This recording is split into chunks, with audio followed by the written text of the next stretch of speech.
carry for Damian Martinez. Cuts it back. Touchdown number 3. This is 365 Sports, powered by SicEm365.com. Wigman again to the air. One-hand grab, Evan Stewart. Freshman to freshman and a 15-yard strike. 365 Sports is presented by IdealMRI.com. High-quality MRIs for $497 or less. IdealMRI.com. Your health is important, so is your budget. On return by Caleb Downs, and he finds a seam. He makes the punter look silly. Caleb Downs, show him what you got. 365 Sports is also brought to you by Texas Farm Bureau Insurance, protecting Texans since 1952. Judkins up the middle, no one home for Auburn. House call, touchdown. Have you subscribed to our YouTube channel? Search 365 Sports on YouTube. Brought to you by TFNB, your bank for life. This time it's going to be Leonard on the ground. Leonard showing some moves and some speed. A foot race to the 10, to the touchdown. 56 yards. Beautiful run by Riley Leonard. 365 Sports is turbocharged by Unite Private Networks. Find out more at uniteprivatenetworks.com. Gabriel. Launches touchdown, Nick Anderson. Now here's David Smoak, Paul Catalina, and Craig Smoak. All right, here we go on this new week at a Monday, May the 6th, as we head towards what is a month that is dominated by what happens professionally because of the NHL playoffs and the NBA playoffs. Interesting note, the Stars and Mavericks both advanced to round 2 when it comes to that. And of course, I know, Garrett, you're all locked in with the Stanley Cup playoffs too. Paul Catalina, Craig Smoak, I'm David Smoak. Hope you've had a great weekend. Garrett, show the picture of number 4 at Bear Ridge Golf Course. That is number 4. It's a par 5. There's a large pond to the right of it if you're in the fairway. And then there's a river that, you know, it gets high, but it never really is a problem to the left of the fairway. It's, I think, called like the Small Bosky or whatever they call it. We played that hole yesterday, Randy and Pete and I. It's completely underwater, and that's not like just a couple of feet. That is all the way up to the top of the flagpole. Almost looks like the pole, and you're looking at the moon back in the day without the trees. That is completely underwater, not just that hole, but also a couple of others in the back 9. It deluged again this weekend. Yeah, it wasn't. I was in Austin, all Saturday, and it kind of rained there. It apparently really rained here because when we were coming back, I saw Siri was telling us about like roads being diverted and all that stuff. So it was. It's wild. Clifton is completely underwater here in Central Texas. People can't go anywhere, so everywhere. It's so strange because we'll be complaining about it in 2 months, but we do need some sunshine and get some of this water up. Yeah, it was deluging on my way back from Andrew Baker's funeral. He and Nadia got married in Austin. Oh my God, I said that. It's wedding. Wedding on the way right back. On the gates, man. Smooth as silk. We're just rocking right on a Monday. Delete. Good Lord. I was on my way back, and the amount of rain that started hitting my car at around Lorena, which is about 5 or 6 miles south of Waco, was hard to imagine. But there we are. Luckily, it's been beautiful the last couple of days. Norchad Omir, Miami, Florida. That's his post that he has committed to play at Baylor. This young man brought out probably as much response nationally when it comes to college basketball, more so than even Duke guard Jeremy Roach and most anyone else who's transferred in college basketball. He is a dog, 17 points a game, heck of a player at Miami, was at Arkansas State. He is, and Fran Fraschilla, I had a chance to visit with him. We'll have him in 15 minutes or so, ESPN college basketball broadcaster, on who he compares Norchad Omir to. He is in town. Not sure if we'll get him on today, working on that through someone who is his liaison, so to speak, as he visited Baylor after committing to them yesterday. Our buddy Evan Miyakawa sent me this last night that he posted on Twitter at evanmaya.com and at evanmaya on Twitter. Omir is a monster addition for Baylor. He's a proven double-double machine. Led Miami in BPR each of the last 2 seasons. Averaged 17 points and 10 rebounds per game, making 60% of his twos and adding some perimeter shooting to his arsenal. 35% on 2.2 attempts per game from threes. He led the ACC in box BPR in 2022 and 23. He's also very good at getting steals for a big man, averaging 1.5 a game. We're going to have a note about that in just a second. Craig, your thoughts about the signing or at least the commitment from Omir? Yeah, I mean, I'll default on all the technical breakdowns and things like that for the experts and the guys like Evan Maya who do such a thing. But based on all of their opinions that I was able to wrangle, pretty much every voice you could think of who had something to say about this pickup, it was unanimously positive, and not just positive but overwhelmingly positive. A guy who really has a lot of people who think that he is not only a great player, but a terrific addition to this roster. So you missed on Jonas Adu last week, although the mourning period for that was quite short because it became apparent rather quickly that they were going to have somebody else coming down the pipeline. So it was almost like, don't worry, don't shed a tear. You'll be sitting there with a smile on your face in the next couple of days. And sure enough, right before the weekend ends up, there is this pledge. So, they had this cocked and ready to go. Of course, you wanted to get Adu. You obviously had pursued him, but this is, a nice different road to take, and I think that they're more than pleased with where they are now after this pickup. So it's been a busy offseason. Just the whole Scott Drew Kentucky situation, starting things off after the season ended.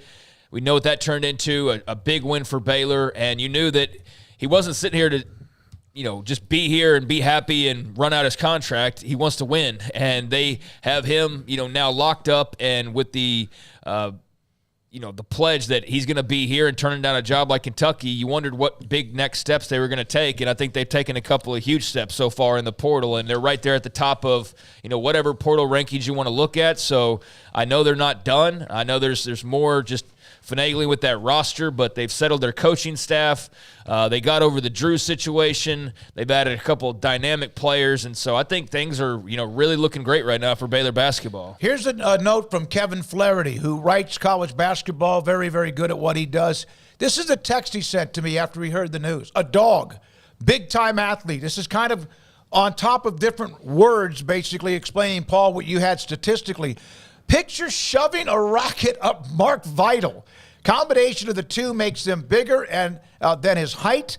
When he signed with Miami, reports out of Arkansas State that he had him at a 40-inch vertical. I know he didn't jump that at the combine last year, but I wonder if he was banged up because he's a way better athlete than what he tested. Yeah, he's a fantastic player, and Miami in the middle of the pack in the ACC this year after having a couple of really good years, obviously right in a row, but it wasn't because of a lack of effort from him. Again, 17-10 is, you're going to win most games if you got a guy who gives you that every night, and it's exactly what Baylor needed. And also, if you think about the offseason that Baylor has had, their coach said no to both Kentucky and Louisville within 10 days. Mm-hmm. Even though they lost some coaches, they brought some in that they really like.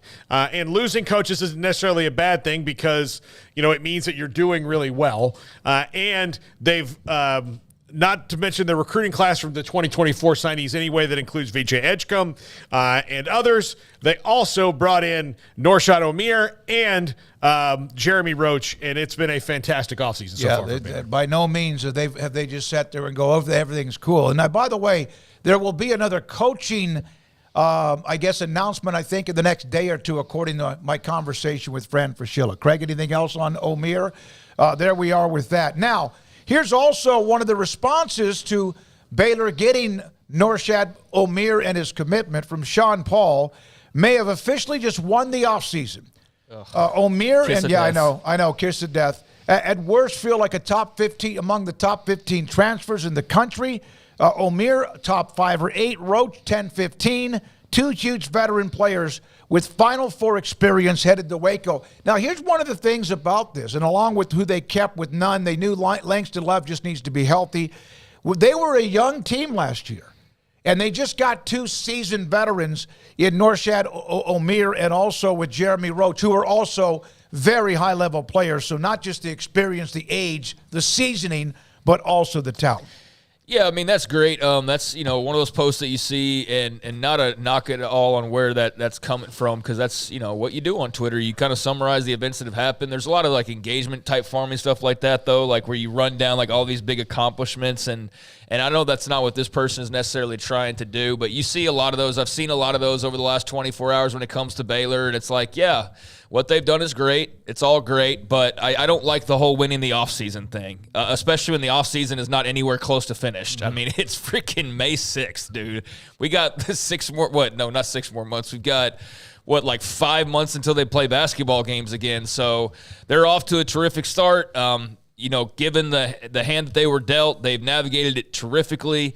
Let's see, how they finish with the roster and finish with the staff, but yeah, if you're into off-season awards, they've won the off-season so far, but I'm just not big on that because we very rarely circle back to that unless we're sitting there to dunk on that opinion, like with Miami back when they won the off-season, in the transfer portal a couple years ago, and we know what that turned into. And A&M won an off-season, and what did that turn into? And we've seen that's right. A lot of people win off-seasons that don't even sniff the championship. So, that's accurate. It's the opinion on if they won the offseason, I think, is probably still a little bit too early. But Mike Bean was saying, does no one know what KU did during the offseason, which, of course, you can start comparing. Kentucky's been very busy. Yeah. I mean, that's what I'm saying. So Arkansas. it's very subjective, and I feel like that is sort of one of those engagement farming things of, let's just say a bunch of great things, and I'm not accusing. You know what I'm saying, though. Yeah, but you can't – first of all, you don't win the title in the offseason. Right. Second of all there's a lot of people have a good,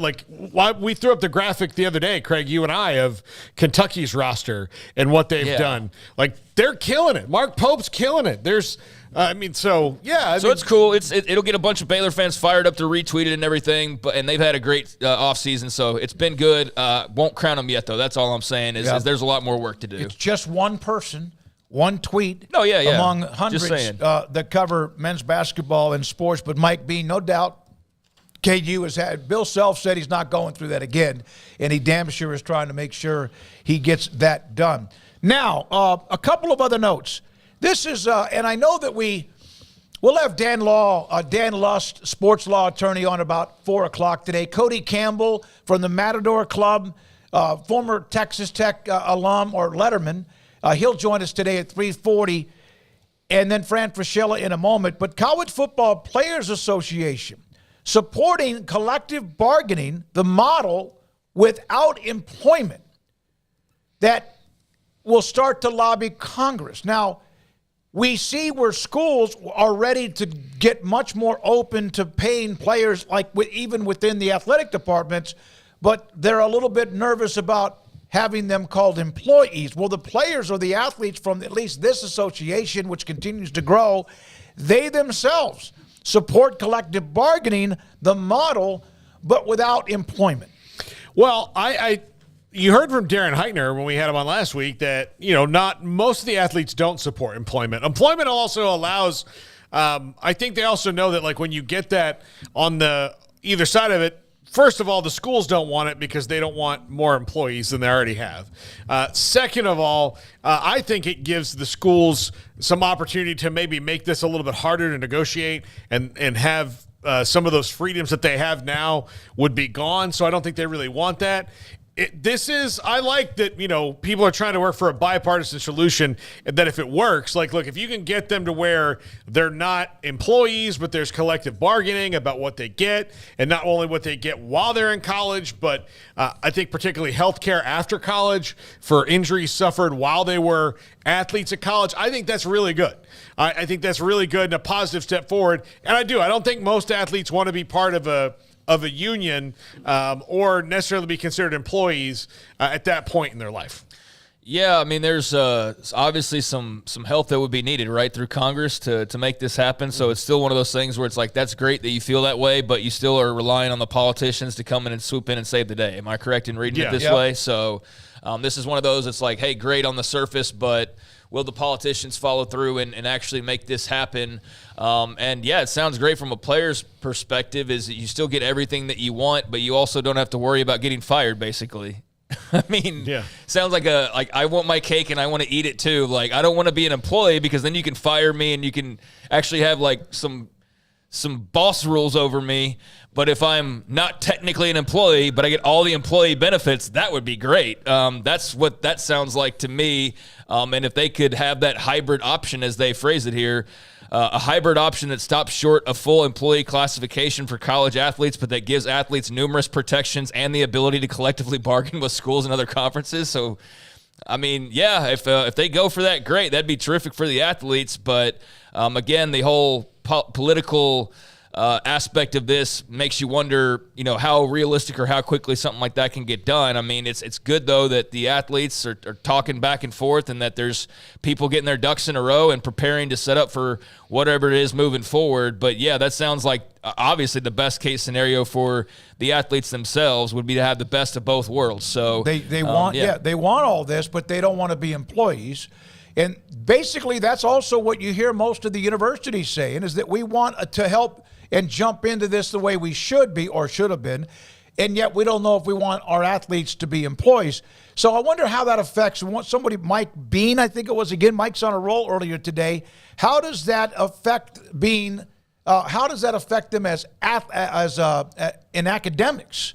Everybody just forgets that exists, basically. Yeah, not me. I know, and me neither. I had a rant like 2 years ago, and I got panned in some cases for actually thinking that school matters. And it wasn't a whole, like, the degree is the most important thing you'll ever do, but all I was saying was, like, hey, remember, this is college sports. Like, there are classes and there are degrees, and I had a lot of people like, well, those degrees don't mean anything for you because you chose to go a route where they don't mean anything, but that doesn't mean that everybody else has to just waste the $100,000 education that's put in their laps. And I get it's a whole complex argument about, practice times and things like that, but not trying to get into the mud on all that conversation, but in general, I do feel like the value of education, people act like that is nothing now. They act like it's absolutely nothing when everybody else at the school, except for people who are just brilliant or from another country or whatever, are paying tens, if not hundreds of thousands of dollars, and you're basically saying,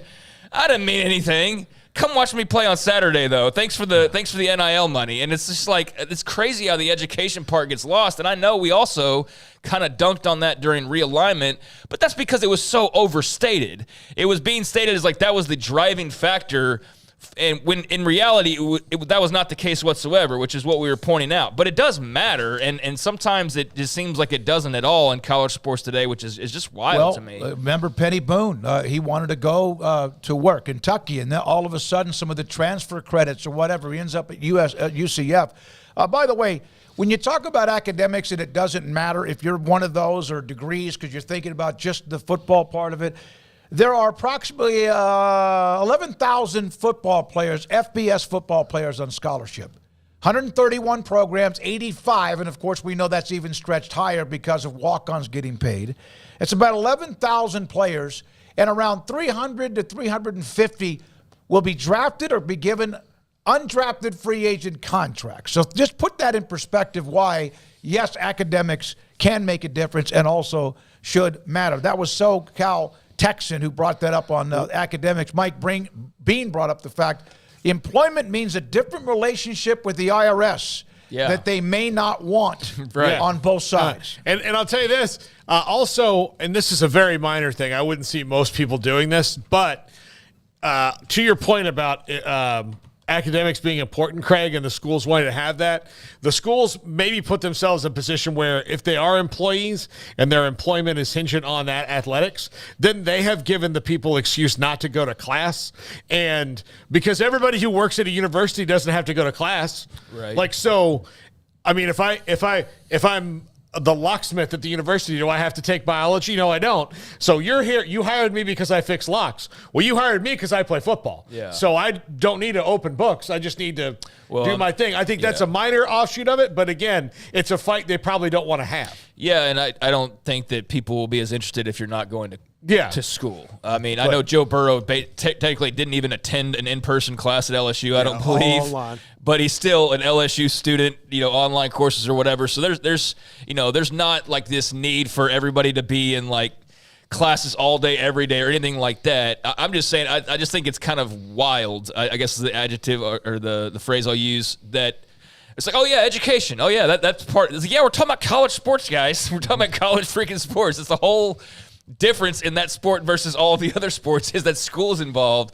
But it does seem like it's just kind of either made to sound like it's worthless or in the way sometimes, and that's just crazy to me. But if this is a way to resolve a lot of the issues at hand, then that's great. But it does seem like a very sweet deal for the athletes of having your cake and eating it too. But hey, man, whatever gets the ball down the road to a place where eventually everything is what it needs to be for everybody to kind of know what the landscape is. I'm all for whatever it takes to get there and get there as quick as possible. Cody Campbell in about 15 or 18 minutes. He, of course, runs the Matador Club for Texas Tech, the NIL Collective.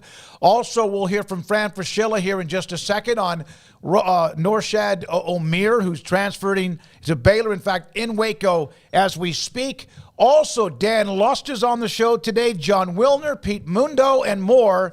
Paul's Top 5. This is 365 Sports.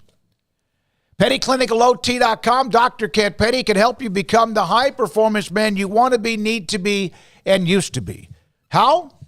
Contact him, PettyClinicalOT.com online. Tell him I sent you. Perhaps as you've gotten into your mid to upper 30s or maybe even 40s and possibly 50s, you're one of those people, one of those men. This is for men that just, you don't feel right. You don't feel the same. Your body's not the same. Your sex drive's not the same. Your energy's not the same. You don't sleep as well. You stay in pretty good shape, have a pretty good diet, but you've gained a little body fat. That could be your testosterone level dropping as you get older. He can help you with that with a program. 1 out of every 3 to 4 men have symptomatic issues of low testosterone, and maybe that is you. And if it is, get to the website, PettyClinicalOT.com, and tell him what's going on. Dr. Petty will set you up to get your lab work. He'll take care of that for you, get the results, contact you, and if your level is too low, he can put you in a program so you can become the high-performance man you want to be, need to be, and used to be at PettyClinicalOT.com. It's the season to rev up your drive with Alan Samuels with the new Dodge Chrysler Jeep Ram in Waco. Your ultimate destination for unbeatable deals and top-notch service. Looking for a reliable ride to conquer these beautiful spring days? Look no further. The powerful trucks and sleek sedans are the perfect SUV. We've got the perfect vehicle to match your style and budget. Over 300 new vehicles to choose from. Now's the time to make your move. Enjoy special discounts, low financing rates, and incredible incentives. But hurry, these offers won't last forever. Alan Samuels in Waco. Come by. Let's be friends. Stepping into the boots of a U.S. Army officer can add confidence and leadership skills to your son or daughter's career path. See all the things they can achieve in our boots at GoArmy.com. U.S. Army Waco Recruiting Company, 254-598-8131 or 254-776-1543. At Ideal MRI, we feel blessed to be part of the Waco community. We're a small family business here in Central Texas. At times like this, the cost of healthcare has never been more important. And unfortunately, significant illnesses and injuries still occur. And that's why Ideal MRI is open and here to serve you through this difficult time. So if you need an MRI, ask your doctor about Ideal MRI. You can schedule online in minutes at idealmri.com or call 833-IDEAL-MRI.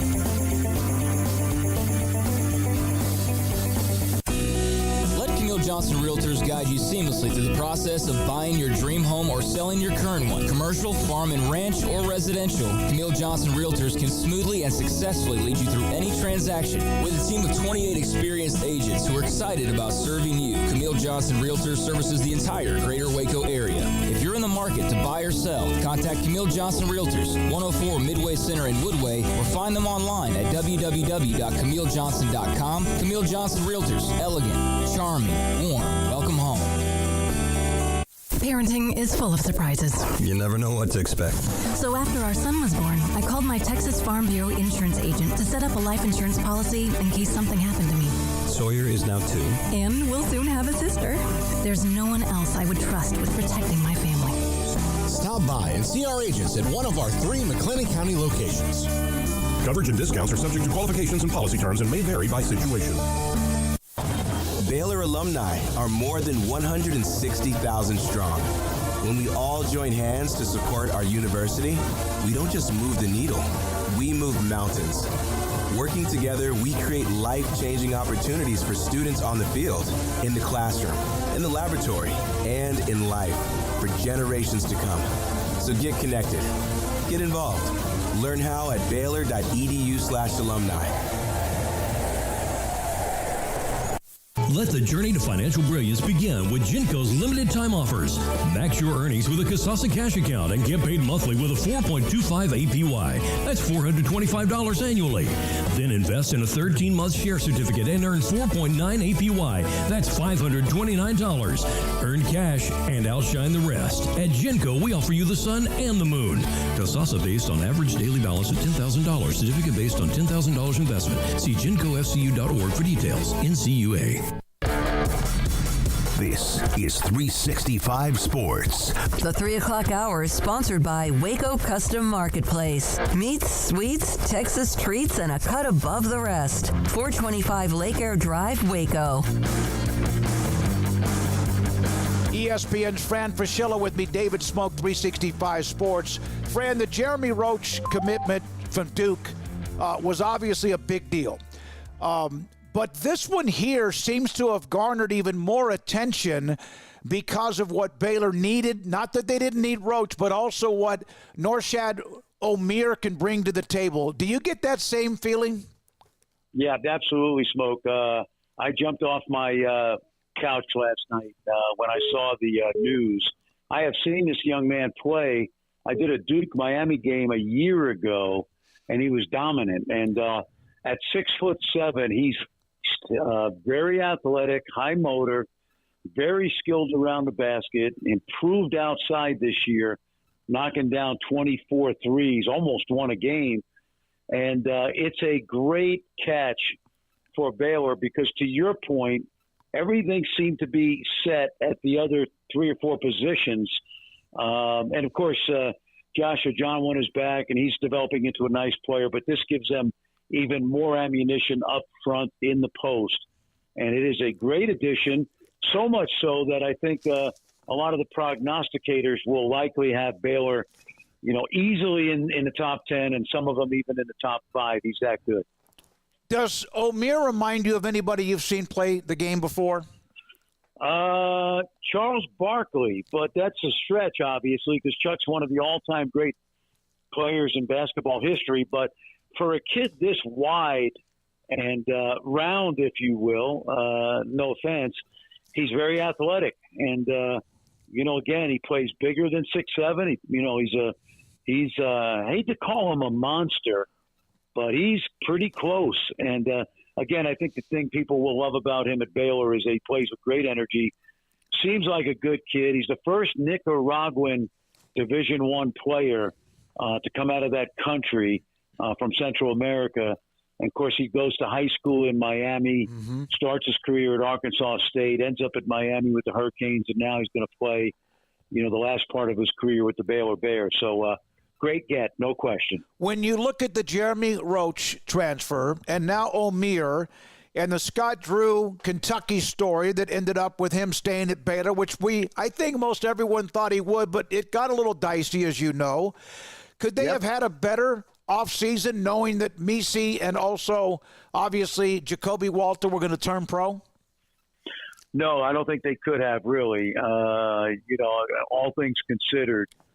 They did well, obviously. And I talked to Coach Drew a couple nights ago. I actually asked him any second thoughts about turning down Kentucky. And you know him, Smokey. He absolutely has no regrets. He's excited, juiced up, I think you will. Now, here's the good news, bad news. They stay in the top 10 and maybe top 5, but there's also 3 other Big 12 teams that have a chance starting the regular season to be in the top 5. You know, you talk about Houston, Kansas, and Iowa State. So they've kept up with the Joneses, which is a good thing because right now the Joneses are a part of the best basketball league in the country. What does it say about his coaching tree, which maybe is spread far and wide as anyone now? Jacobs, Mills, Tang, McCaslin, Driscoll, Bill Peterson's moving on, AB now at Kentucky. I mean, it's pretty remarkable what that coaching staff and who they've had. I mean, that isn't, Tim Maloney, who was a huge part of what they did back in the day, he's now retired. Yeah. But your thoughts about how that has spread throughout the country? Well, I think it's just an indication of what Scott built starting from day one in 2003. He's always had great people around him. By the way, maybe we'll talk about the new staff because the new staff's pretty darn good too. Absolutely. In replacing some very good coaches. But I think it says a lot about the collaboration that Scott allows with his coaching staff. He's obviously had some very good basketball minds around him. They've gone on so far to do some great things, obviously. And now when you look at Tweety Carter moving into a coaching role, not that he wasn't important already, Bill Armstrong, great reputation. Steve Henson, obviously kind of outside the family, but great reputation. And then there'll probably be some other news here in the next couple of days about a homegrown Baylor Bear joining the staff, and that'll be great news too. The beat goes on, I think you could say. Steve Henson, I was told by somebody in Baylor Athletics, before he moved to UTSA for that time as a head coach, when he was at Oklahoma, was he known as an offensive type mind in the same realm as what Jacobs was coming out of Gonzaga? Well, I think so. Steve's got a unique background. He's one of the great – I remember Steve as a high school player, star, I believe in McPherson, Kansas, if I'm not mistaken, right in the heart of that state. He's one of the great athletes to ever come out of the state of Kansas. I think a decathlon athlete in addition to being a great basketball player. And people don't realize Steve played a, healthy number of years in the NBA as a 6'1", 6'2" guard at Central Kansas. So, and then of course his coaching career, obviously being with Lon Kruger, then getting head coaching experience down at UTSA. Great human being. My son James played for him at Oklahoma. He'll fit right in. And again, quality human being, great coach, and it's going to be a really nice addition to the staff. Kind of outside the family, if you will, but someone that knows the Big 12 very, very, very well. Fran, what and how important was it with the Roach decision and that Scott and the staff were able to keep Nunn happy? He's not leaving. Obviously, Langston Love, you just wish he could stay healthy. He's a tremendous player. And obviously, you mentioned the incoming newbies with the Edgecombe, Samoda, and also Wright. But how important was it that they kept Nunn? I think, there were times this year where, Jaden was the best player on the court. Now, they had the kind of team where every night somebody else was the best player on the court. But Jaden, I thought, had a very good season. He's a quality young man. He plays with great energy. He's going to be one of the, upperclassmen next year, along with Langston and Josh that have, Big 12, real Big 12 experience. And, so I think he's going to be very important. The other guys that you mentioned, Jeremy's got great experience, obviously, 4 years at Duke, played in so many big games. And, it's kind of a long shot, but I still think there's a chance that if Jalen Bridges would have come back, that he would give them what Kevin McCullough did for Kansas. I think Jalen improved that much over his couple seasons at Baylor. Now, again, I don't want to get anybody's hopes up, Smoke, because I think if he gets a chance to get drafted, and he's probably a second-round pick, he'll probably stay in the draft. But already they're a very, they're already a top 5, top 7 team, and again, a lot of good pieces to work with, and I think it's got to be, pretty exciting if you're a fan of the Bears and you're in Central Texas. One more thing about Omir. You mentioned all of what he does, and at times it seemed like last year, in the last year or two, they've kind of lacked that dog, that kind of physical presence. Not, when you have, my God, when you had what they had to win the national title with Vital and at guards, all the guards, that's one, Davion, et cetera, Butler, Teague. But do you think he brings a little extra grit that they needed to?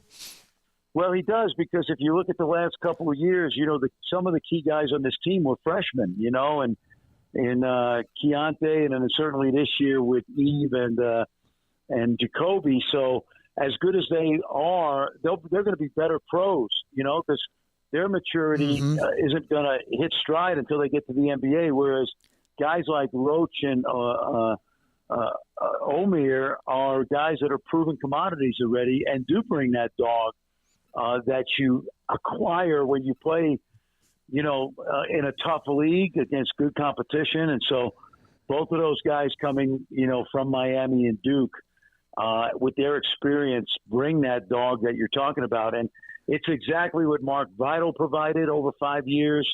It's what that trio of guards provided. And, you can't blame Baylor for being young and talented the last couple of years, but this gives them, I think, a little bit more of that toughness and maturity that you're talking about. All right, last thing. You mentioned the Big 12. Obviously, the data, the analytics, all of what they've done, the national titles with Baylor and KU back-to-back. Texas Tech knocked on the door a little bit before that. They were really good across the board. You cover them as well as you cover them better than anybody else. But the tournament was a little bit of a disappointment overall. It's hard. Should the tournament and the results of a conference dictate what a conference is, or who a conference is? Well, keep in mind, Smoak, this conference for the 11th time, and I think 9th time in 11 years, according to Ken Palm, best conference in college basketball, according to the analytics. I said during the season often that although it was ranked the number one conference in the country, it was a down year in the Big 12 because you had a lot of injuries. Kansas was not their typical number one seed. That changed quickly in the spring. Houston was devastated with injuries. So this was really a product of injuries more than anything. Think about it. If you look at a healthy Houston, a healthy Kansas, there were some other teams with injuries. So, again, no excuses for the league. They put a lot of teams in the tournament. Not everybody got to where they thought they would get. But now, as you start next season, health being a big factor, all of a sudden Iowa State's got a great group back. Houston's got a great group back. It sounds crazy to say this because they lost one of the great players in the last 20 years in the Big 12. I think they're going to be better. Too deep at every spot. They've got a veteran point guard from Oklahoma in Uzan.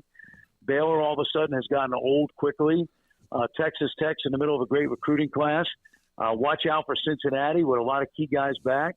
I can go on and on. Kansas State, Arizona, we haven't talked about, BYU has got a new coach with majority of their guys. So this will be the best league in the country, I think, almost by far next year.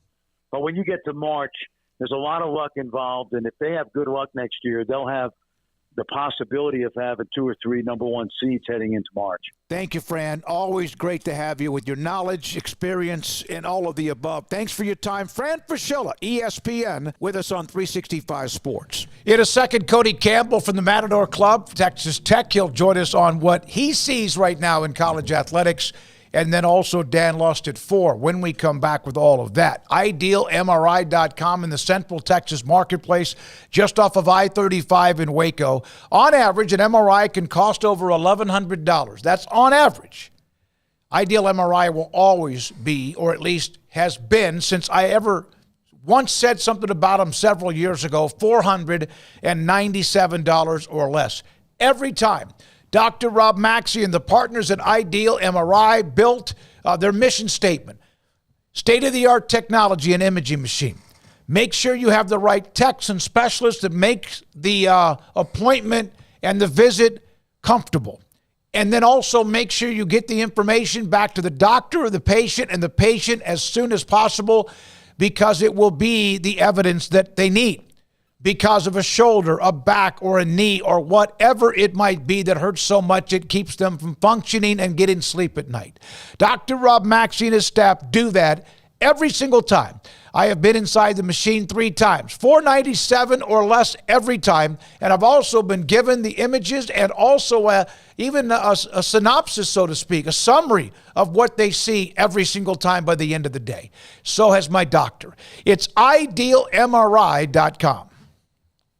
With so many companies and policies out there, it gets so confusing shopping for insurance, and I never know if I'm getting the policy that's right for me. Luckily, I met the team at the Niche Group Insurance Agency. With the Niche Group, you can go to one company and get access to coverage options from many insurance carriers, and you get to speak to a real person about your specific coverage needs. With the Niche Group, I know I'm getting the right coverage at the right price. If you need insurance, talk to the experts at the Niche Group at 1-800-258-8302. Don Humidor, your home with a 48-foot walk-in humidor with the elite cigar brands from around the world, including the #1 cigar of the year, Aging Room Cuatro Nicaragua. Plus, they have the great brands like Macanudo and Artur Fuente, Rocky Patel, Aston, and so much more. CBD, great for sore muscles, aches and pains, sleep, Vita Dreams, and anxiety, mild depression, general health and wellness. Their staff very knowledgeable on the subject. If anyone is curious about CBD, ask Carol and Ashley. Don Humidor in the Townwest Shopping Center off Valley Mills in Waco. Baylor Scott & White Southwest Sports Medicine and Orthopedics, the team physicians for Baylor Athletics, diagnosing and treating all sports-related injuries, including concussions. These specialists also provide orthopedic services for athletes and non-athletes alike, whether it's knee or shoulder pain, a wrist injury, orthopedic spine care, and even an arthritis and total joint clinic. Trust the doctors Baylor Athletics trust. Baylor Scott & White Southwest Sports Medicine and Orthopedics wants to get you back in the game. Waco Custom Marketplace is your hometown grocery store with a full-service butcher shop and bakery. Hi, this is David Smoak. The butcher shop can take your customized orders for seafood, pork, and poultry and custom cut your favorite steaks from bacon wrap fillets, sirloin steaks, bone-in ribeyes, boneless ribeyes, and even prime rib. Cut specifically the way you want, the thickness that you want. They're all delicious. They have Norwegian salmon, mahi-mahi, catfish fillets, sliced ham or turkey, variety of cheese, and several options of sausage links, and even regular jalapeno or cheese snack sticks, fresh chicken breast or whole chickens, sliced bacon, pork chops, and ground beef, marinated beef or chicken fajitas, and always large briskets and tri-tip available, plus fresh vegetables. So the great product, customer service, and tradition continues at Waco Custom Marketplace, a full-service butcher shop and bakery, open Monday through Saturday. The Bauer family, Waco Custom Marketplace, 425 Lake Air Drive in Waco, or WacoCustomMarketplace.com.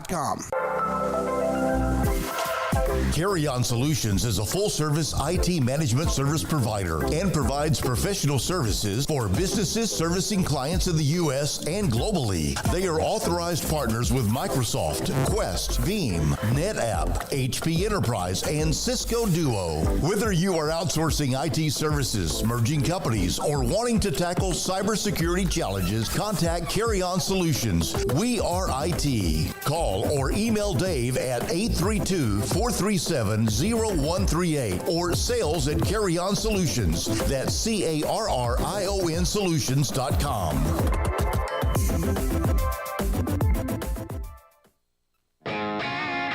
This is 365 Sports, powered by SicEm365.com. Enjoying the show? Hit the like button and subscribe. Cody Campbell, Texas Tech University System, letter winner at Tech, also the Matador Club, the founding director and board member, among so much more. Incredible businessman, joins us on 365 Sports, Craig and Paul, and I'm David Smoak. Cody, thanks for your time. We do appreciate it. How do you, as running the NIL, the collective, and looking at where it was when you started it, launched it, I think, in 2022, and where it is today, how do you navigate through some of the legal issues that is facing college athletics? Well, it seems like every day is a new day in this world, but I think a big key to our success has been our ability to be adaptive and, you know, to respond to changing conditions. It truly is. It has been for a long time. College athletics has been a business, but in today's world, it's more of a business than it's ever been. And just like in private business these days in the college athletics world, you have to be flexible and you have to be able to, kind of respond to what happens externally, and that's what we've tried to do. Cody, we have a viewer of our show named Kim Coulter, who's a Centennial Club donor to the Matador Club. He's from Arizona. He sent me some questions to ask you, and since he is, of the group, I thought they're probably better questions than I would even come up with. But his first one was, do you experience any frustration trying to raise money for it, or has it been smoother than you thought? I would say that it's gone as I expected it to go. I think that some people on the outside might underestimate Texas Tech and our ability to raise money and, the amount of passion that our fan base has. But having grown up in it and been a part of it for so many years, I knew that our people would respond. We have a couple pretty good things going for us. Number one is that we're in the state of Texas, and the state of Texas has done very well economically. For the last several years, we're in West Texas, which sits on top of the world's largest oil field. And so a lot of our alumni are involved with that. And then we have a large number of alumni. And so, that helps a lot. But then, Texas Tech people are just passionate. They love Texas Tech.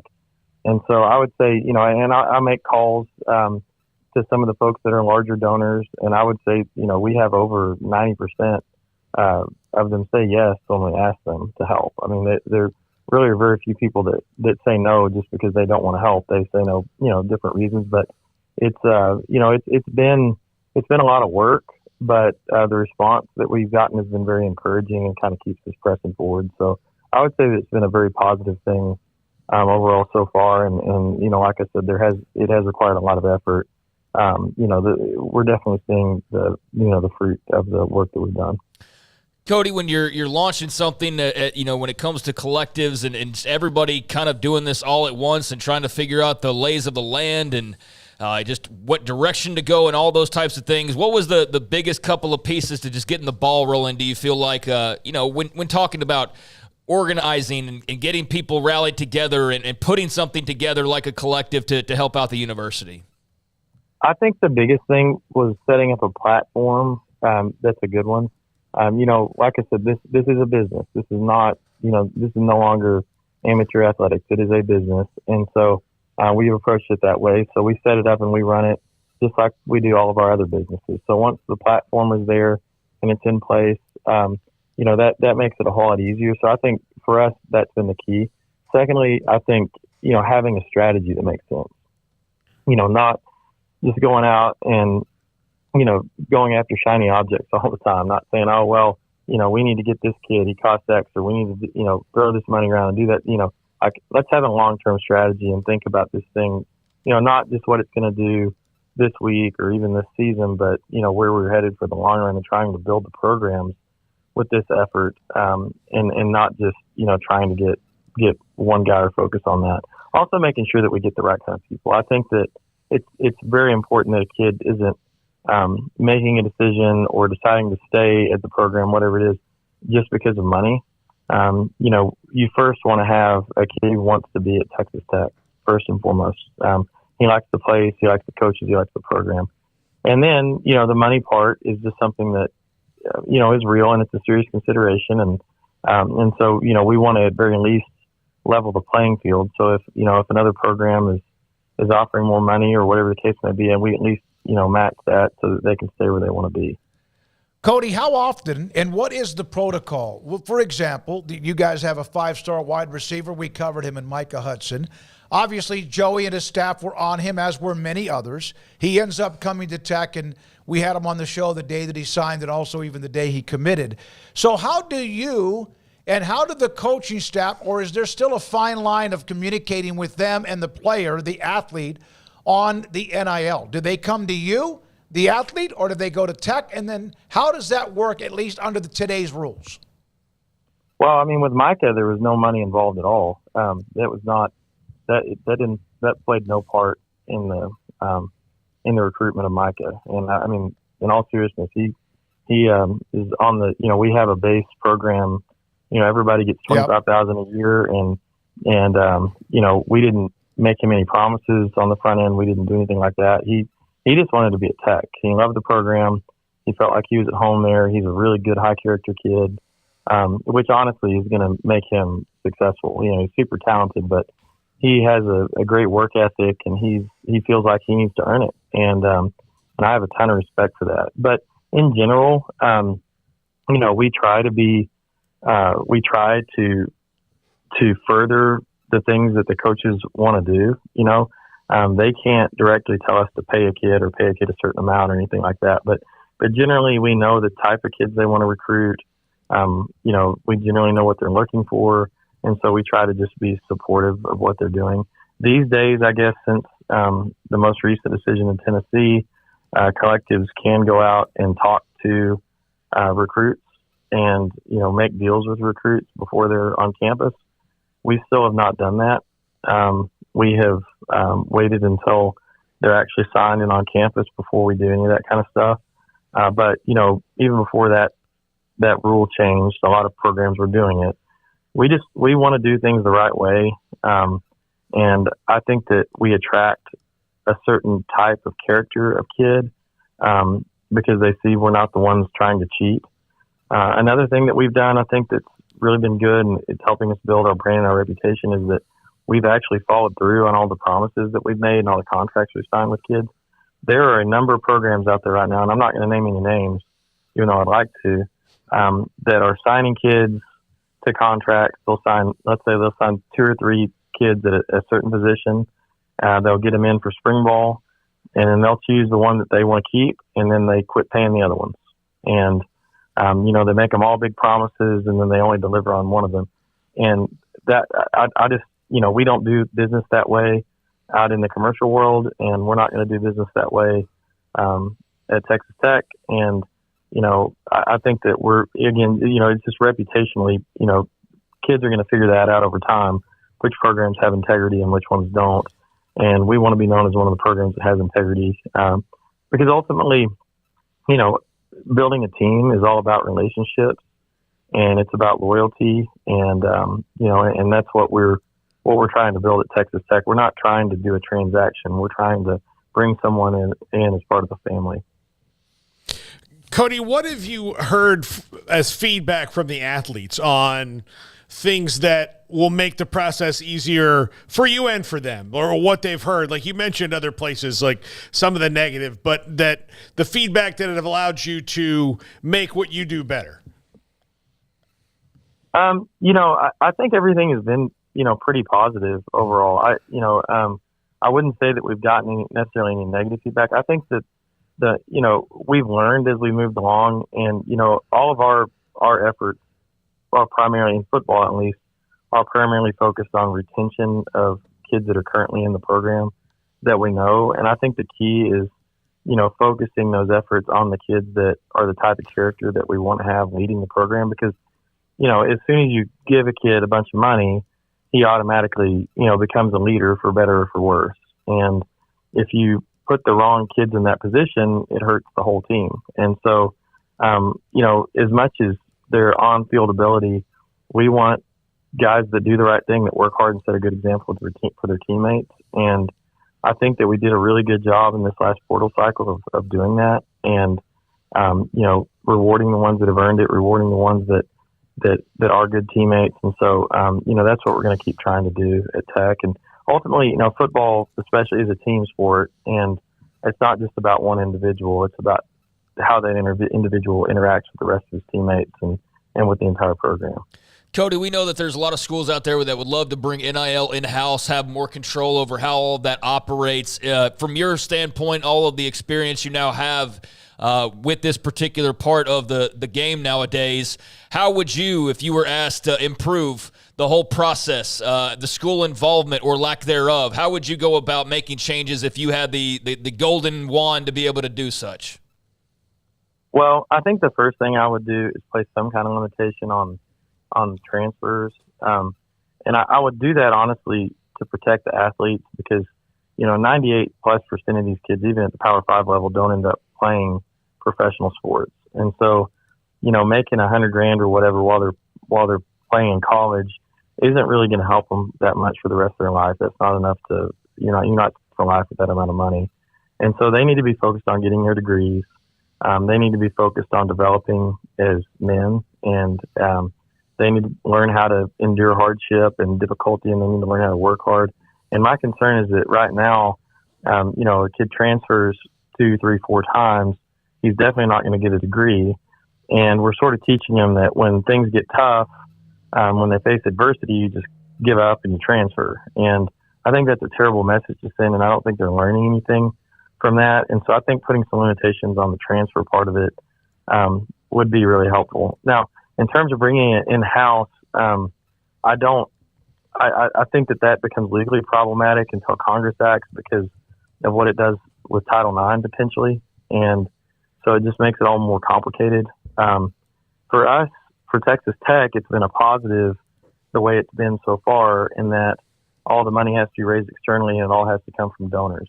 And the reason for that is what I outlined earlier, is that we have a really strong donor base. And so we've been able to raise a lot of money, from our donors.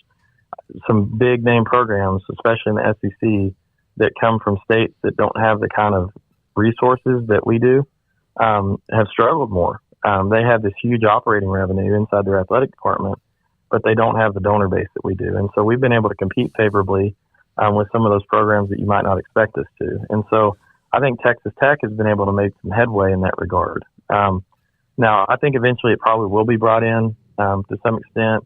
There's a lot of discussion around revenue sharing, and I think that's probably going to happen. But I think that still the collectives will continue to operate in the NIL world, in tandem with those revenue sharing payments that are coming from the athletic department directly.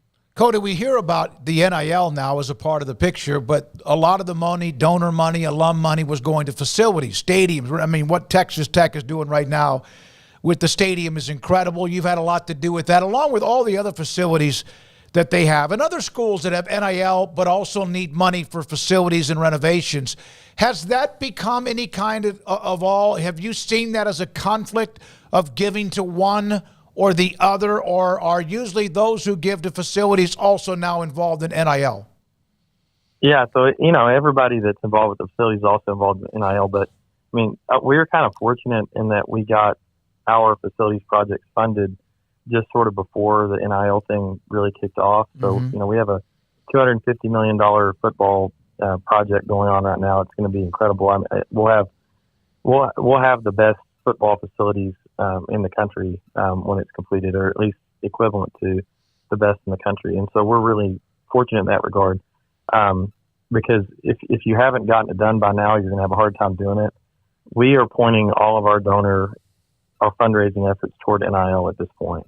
And I think that most programs are having to do the same thing.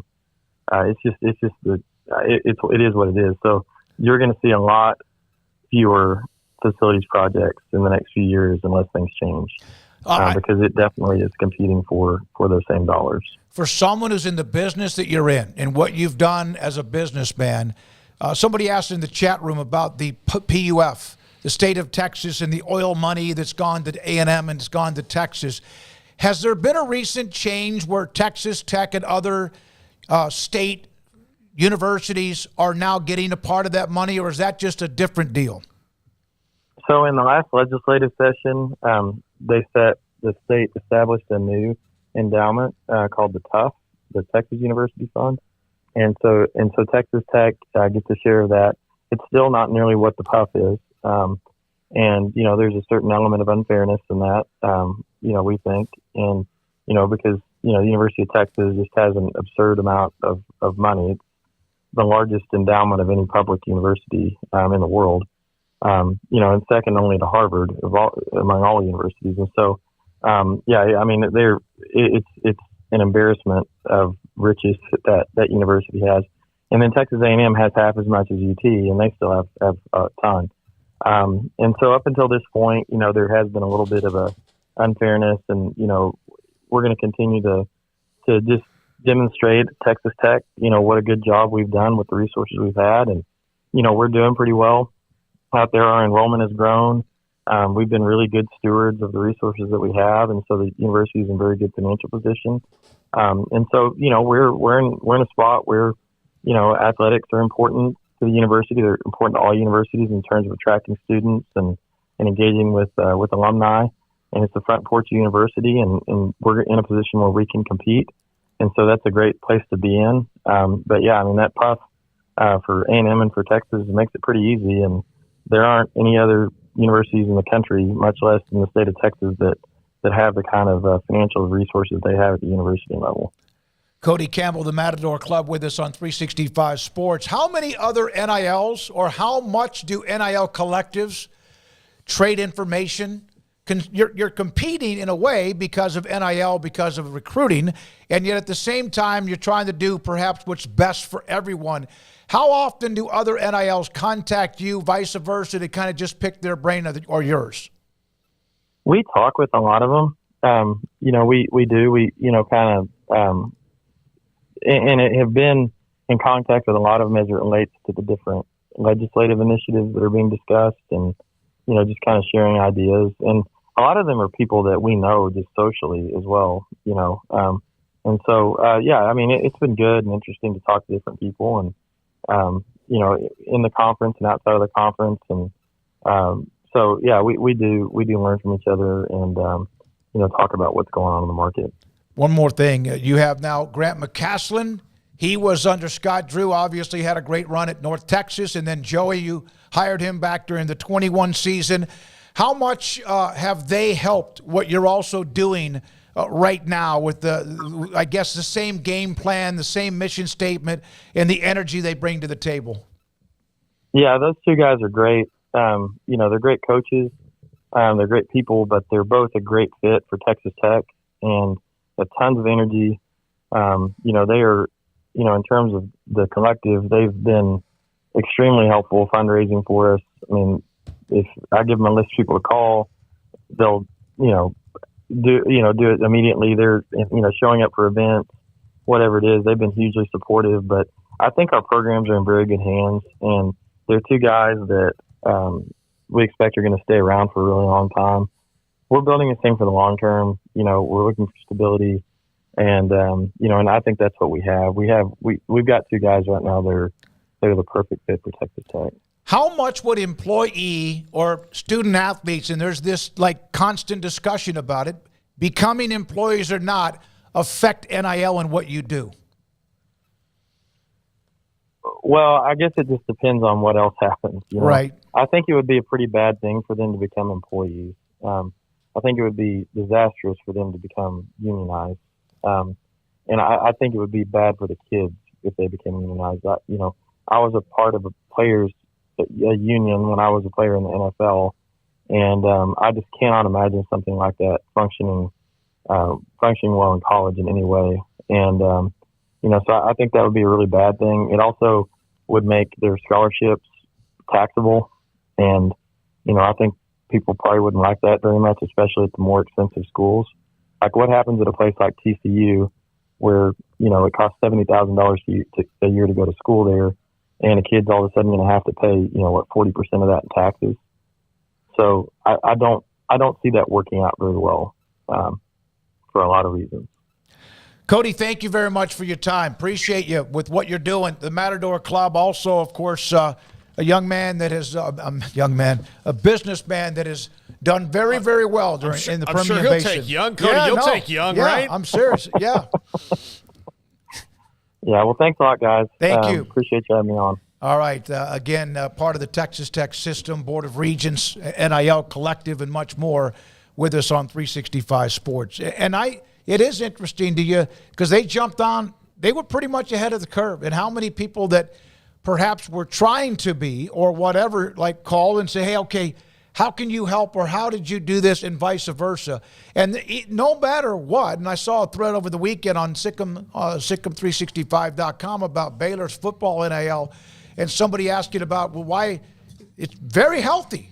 It's absolutely very healthy. One of our sponsors, not just because of that, but GXG, what they've done in a matter of about 12 to 16 months has allowed them to really get themselves back in the game if, in fact, they weren't. And Dave Aranda even admitted last fall that part of that was that he wasn't so sure he wanted certain players to make more than others that were inside the locker room. When we come back. No, let's go now. Oh, Dan Lust. Dan Lust now, sports law attorney, joins us on 365 Sports. Dan, thank you for your time with Craig and Paul and David Smoak on 365 Sports. So what do you think about, now there's this latest thing, this Collegiate Athletics Association, about they want to do all these things and get all this stuff, but they don't want to be employees. It seems like universities don't want athletes to be employees either. How does this all shake down in the end? So I guess a couple points, and I was listening to the last call. I think there is some misconceptions in the market that students need to actually unionize to and be involved in the system of revenue sharing. That can come really from a state law. It can even come by the NCAA just kind of lifting these prohibitions by the school directly paying the athletes, which we're seeing right now. It seems to be from reports in the works in the Big Ten and SEC conferences. So, certainly being an employee comes with positives, right? You can collectively bargain, but also the negatives, right? That you can get cut. We can go through that whole laundry list. But certainly there does not need to be a union, and there does not need to be employees in order for there to be some system of revenue sharing. So I think that's the main thing I'm missing people say, but that can happen at the state level. It can certainly happen at the NCAA level. Dan, with House versus NCAA rapidly heading towards a settlement. In fact, some reports have it coming as quickly as maybe in 40 days, which I'm sure is so many billable hours that they're going to have to add to the settlement just to get the lawyers paid for. But what do you think is the offshoots of that, and how the NCAA reacts to having to pay that money and try to avoid cases like this constantly popping up?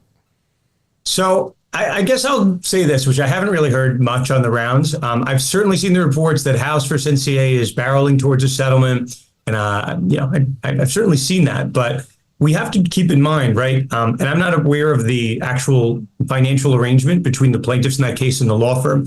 But by and large, these very large cases with a large monetary amount involved will have some form of a contingency. If the law firm settles a case, for example, for $100 million, they'll get some percentage of that recovery. It's not every firm that does that, but most firms have some type of a contingency on a case like that, especially a class action lawsuit like we have. So the law firm involved, in order to take a settlement, as has been reported, which is not really a high monetary settlement, I'm sure has some millions involved, but really the NCAA is asking for a haircut in the price in order to agree to the system of revenue sharing. So I'm not quite sure how the law firm agrees to take a haircut there if they would otherwise get a piece, right, of a settlement or a verdict, which is being talked about having exposure in the billions with a B, why they would agree to take a haircut on the finances for the greater good of college sports. Yes, I think as fans you would understand that, but that doesn't, as a lawyer working in a law firm, that doesn't really sound typical of what a lawyer would do in that situation. So I want to maybe temper people's expectations that this is certainly a virtual certainty. If it happens, it's a tremendous feat of the law firm to kind of give up fees, as my understanding of it would be. But yes, I am hearing that time frame. I think there's a trial date right now in 2025. People are circling, but if we do have a settlement here, that would be mountains moving to get this done, which I don't know how realistic that is, but certainly I do have some questions about this time frame people are talking about. Dan, and with that doesn't mean that everything's just good to go for the rest of time, right? This is just basically plugging the well, and there will be leaks again. It's just a matter of there might not be leaks for at least a few more years as opposed to leaks every other week, it seems like, in college sports. Am I reading that correctly, or is it a bit more complicated than that? No, I think that's fair. I mean, this House versus NCAA case, if I can distill it down to 10 seconds, right now, the NIL deals are allowing athletes to be compensated for these kind of third-party marketing deals. So an Instagram post, you do an autograph signing, anything where your NIL is being exploited. For whatever reason, the current definition of NIL nationwide doesn't encompass broadcast revenue. So that's a large piece of the revenue pie that schools are making, which seemingly involves players' NIL, right? When we watch March Madness, we watch college football, players' names, their image and likenesses are being put on TV, and the schools are getting a check cut for those television deals. So if you just ask someone, if you're exploiting someone's NIL, does that include television? There's certainly an argument that it does. But that case being settled takes that off the table, and there's not now billions of dollars at risk. And it's maybe like one other arrow or one other bullet that's not going full speed at the NCAA. So it solves one problem, and there's still several others that are kind of looming out there, but that's the big monetary case that people have been looking at. Dan, what do you think ultimately keeps them out of the courtroom? Their viability. I don't think they can. I don't think they can go to court with $4 billion in exposure with treble damages and a class action lawsuit. I mean, at a certain point, you have to cut your losses and try to find a way to survive. But I don't know. I hopefully people don't read into this, but I believe, and this is just my opinion, I don't really know this to be the case, but most law firms would take a class action lawsuit with $1 billion exposure. They would take some form of a contingency. So if a law firm waived their fee there for the greater good of college sports, that's like a tremendous story that I don't quite think is being reported. And the likelihood of that happening, it's not often. Just for point of reference, right? I think you guys remember there was this big city of St. Louis versus the NFL, where the city of St. Louis was suing the NFL because the NFL allegedly took the Rams out of St. Louis and moved them to Los Angeles. So there was a lot of conversation. Hey, what if the NFL offered St. Louis a franchise, expansion franchise, instead of having this $1 billion and $500 million in exposure? What if they offered them like City of St. Louis $10 million, but they gave them an expansion franchise? And that was on the table. I think, certainly we were talking about it. It was in the lexicon. And in the end, the lawyers took the big wad of cash. I think they settled for like $740 million. The lawyers took a third of that. And, lawyers left happy, and City of St. Louis was left without an expansion franchise. So not that it was necessarily on the table, but certainly in the realm of discussion. So, that's the type of conversations that are occurring now between the law firms for House and NCAA. If it happens, it's a tremendous, landmark settlement, but I'm not quite sure how realistic it is at this stage. Dan, do most attorneys with their clients want to settle rather than go to court, no matter if it's even like a fender bender? Depends, right? There's a saying that people say it's not, the numbers don't line up exactly, but 99.9% of cases settle. Sometimes you just want to alleviate that risk. And if you sometimes, and I won't mention it, the case in particular, but I've been, representing a defendant in a lawsuit. They were being sued for millions of dollars. And sometimes, right, like you can't pay them millions of dollars and you just want to, take it to court, right? Sometimes you do that, but you'd obviously like to settle. It alleviates that risk. But if you think you have a good case and the other side is not giving you a settlement offer, taking into account the strength of your case, sometimes you don't have an option. So I'm not sure the NCAA has the funds to offer, we'll say like $1 billion. They don't have that. So they have to get creative. But I would think most lawyers are risk averse, and plaintiffs lawyers, if you're getting paid on a contingency and you have nothing to lose, by all means. But I think defendants, by and large, you'd rather settle a case than go all or nothing and risk the company. For the ACC now and their battles with Florida State and Clemson, and then ESPN obviously involved in this, there's a lot of things that seem like a big deal or maybe aren't a big deal. I know that FSU had to refile their case, but Clemson did just get an opportunity to see the TV contract while keeping it confidential. Is that bad news for the ACC, or is that more procedural than anything? It's probably bad news for the ACC, but I don't think it's like a death knell by any means. These cases, when they're brought, unless there's some type of pre-answer motion to dismiss and you don't have a right to sue someone, or contractually you're not allowed to sue someone in open court, generally courts are inclined to allow some level of discovery between the two parties. So from my understanding of the Clemson case, that's all this is. It's just hey, we will let you see this TV contract. You can only look at it for a certain amount of time. You can't, we don't want this getting out to everybody, but we're going to let you at least have a look at this for purposes of building your case. So to your point, I think it is generally procedural. It doesn't speak to the substance of the case, but most parties to a litigation, as a plaintiff on day one, you don't have to be able to prove your case. You need to have a colorable case to get into court and allow for discovery from the other sides, be it contracts like it is here, text, emails, phone call logs. So this is really step one of the battle. I'm not quite ready to make a prediction on it yet, but the fact that some discovery is allowed, I would think is probably bad news for the ACC and good news for the schools involved. Dan, when the O'Bannon case settled, or when that was won by O'Bannon and I guess his attorney, and then, of course, Alston, Jeffrey Kessler, and that lawsuit was won by him too, I don't know if you were in law yet or you were actually a practicing attorney yet. What would you have suggested back then to the NCAA that this was only going to get worse? I mean, the writing has been on the wall since that case was decided. That was a case decided in California. And, you mentioned the Alston case. That's a West Virginia running back that decided to pick a court in California to sue the NCAA because of that positive Alston case law. And I think I know we've spoke about this in the past in prior interviews, but this has all been started by that case happening, and I believe that was decided in, I think, 2008, 2007, in that ballpark. Correct me if I'm wrong. Maybe it's close to 20 in the last 10 or 15 years, right around there. The fact that we have this disjointed landscape with different state laws has happened because these states wanted to do what the NCAA wasn't, seemingly unwilling to do. If the NCAA had acted and they had done all these various solutions that they're trying to come up with at the 11th hour, states would not have felt inclined to put this on their legislative docket. So this, not that the NCAA could have solved this, but this disjointed and fractured situation with all these different state laws, that's a problem of the NCAA's own making because of their failure to act in the decade that passed since the O'Bannon decision, which said that the NCAA is not allowed to control players' name, image, and likeness without paying them. So that gap of 10 years, that's the NCAA's own doing. Yeah, it's amazing. It's just like they keep butting their heads against the wall because they felt like, well, eventually they're just going to believe what we think is right. And obviously it's only gotten worse and worse. Does any day surprise you anymore with stories about what might happen in athletics?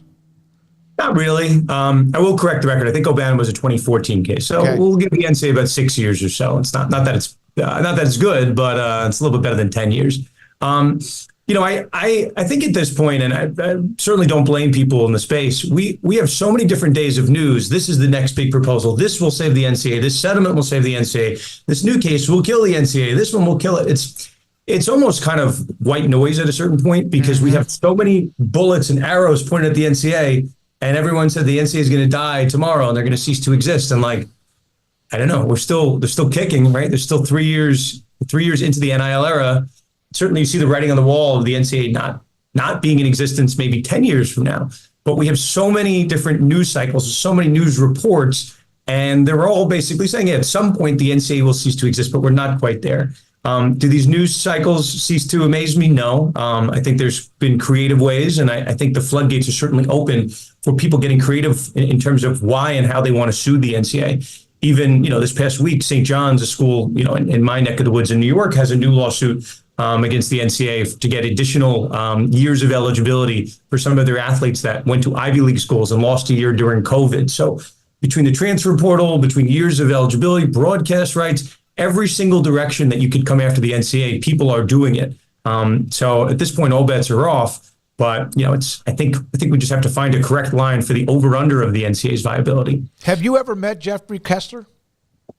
I have not. I have spoken with his colleagues, some of them I know very well, and very appreciative of his contributions to sports law. So I have nothing bad to say about Kessler. We would call him a godfather of sports law. So only good things to say about Kessler. Dan, for the ACC and their fight to stay together, which will be hard if they lose any teams, and they probably are because Florida State and Clemson are trying to find their way out. Do you expect this to go to trial at all, or do you expect this to get settled? Well, this is one of those cases where if you let Florida State out, right, or you let Clemson out, the floodgates are certainly open. So, I don't think this is a case that is so ripe for settlement, right? You can't just Florida State can't just pay a certain amount of money to get out and vice versa. It's just kind of the nature of the beast. And for both of those cases, basically the dispute boils down to a contract that all of the ACC member schools sign, the various, exit payment they'd have to do if they left the conference, and this television deal that apparently everybody agreed to. Those are the two finer points of the deal. And from the law's perspective, yes, you can argue that you had a bad deal, but if at the time your legal counsel, looked at this contract and they said this was okay to accept or these exit fees were fair, it's a tougher argument to the court to say now 5-6 years later, these contracts should be unenforceable. So it's not a case where the ACC is going to be quick to settle it. And if you're Clemson and Florida State, if you filed a lawsuit trying to get out of this deal, I'm not quite sure what has changed in that period of time. So both sides are trying to enact leverage, but I don't really see a direct route for these cases to settle. Same thing with House versus NCAA. I'm not as convinced maybe as the public that case is so easily to settle. Yes, somebody leaked this to the press, and I guess the parties are working on it, but it just doesn't seem on paper a case that so easily avails itself to a settlement, whereas like a car accident case, right? Someone's hurt, they got a banged up neck, they got hospital bills for X, they can't work this many days. Like, okay, we can do some math on that. But saving college football and trying to find a solution to compensate people for $4 billion or the amount of money lost by Florida State and Clemson or being part of the ACC, it's not as easily calculable as some of these more less complex lawsuits. If you don't mind, the question from the chat from Barry. Ask Dan, if football players do become paid employees of the university, would that remove them from Title IX?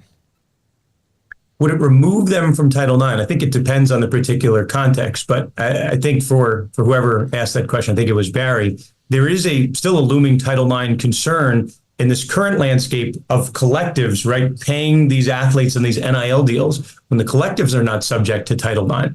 So if the payments somehow move from school paying athlete, then those payments and the amount of money that athletes are getting via the school will be subject to Title IX. Right? I think that's what Barry's asking. Yeah. But that's right now it's a problem or a gap in guidance. Collectives are paying these, men's and women's sports, and there's really nothing guiding the collectives to have to be bound by Title IX to have equal distributions across sports. Whether it's good or bad, there's just nothing covering it right now. So that's a potential solution to bring it in-house, but I'm not sure the schools would like that. Thank you, Dan. As always, great to have you back on. Dan Lust, sports law attorney and analyst who has been year after year after year after year awarded by the state of New York of being one of the rising young stars in the law business. So we appreciate his time. Yeah.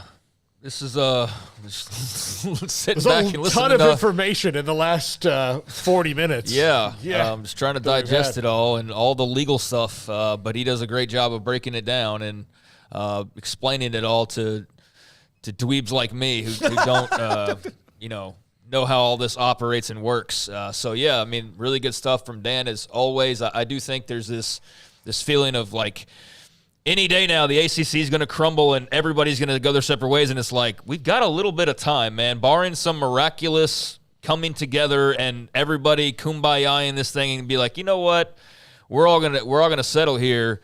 All signs point to a fight, and a rather prolonged fight at that. So curious to see, where the discussions go with Florida State, Clemson, and the ACC, and that's obviously just a massive story percolating right now that still feels like it's got a couple layers to go before we get to whatever the end game is going to look like. But that end game is obviously going to be all important because it's going to, in so many ways, reshape the entire landscape of college football. It's the last shoe to not have dropped yet. When you look at the Big 12's, constant maneuvering around ever since the Oklahoma and Texas exits, and even before then, if you want to start pointing at, the years before with Missouri and A&M and so on and so forth, and they've kind of found their spot where now they can be on the outside sort of looking in and biding their time and sort of waiting to swoop in if need be, but certainly not in control of anything. Mm-hmm. The Pac, we know, is just trying to make it for a couple years to get to the other side and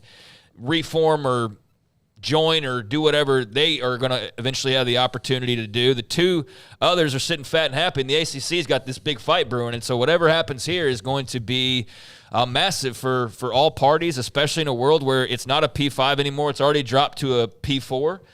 So the Pac I don't even necessarily have to mention them anymore. They're out of the club now as far as autonomy goes. So, yeah, you're down to 4, and one has a lot of court issues going on right now, but I think a lot of people just default to they're going to lose. Clemson and Florida State are breaking free, and that's the end of it. And I just don't believe it's that simple. I know it's fun to just fast forward, but I think there's maybe a little bit of a ways to go before we get to that point. And even then, it's one thing to say, oh, Florida State just goes and joins the Big Ten. Yep.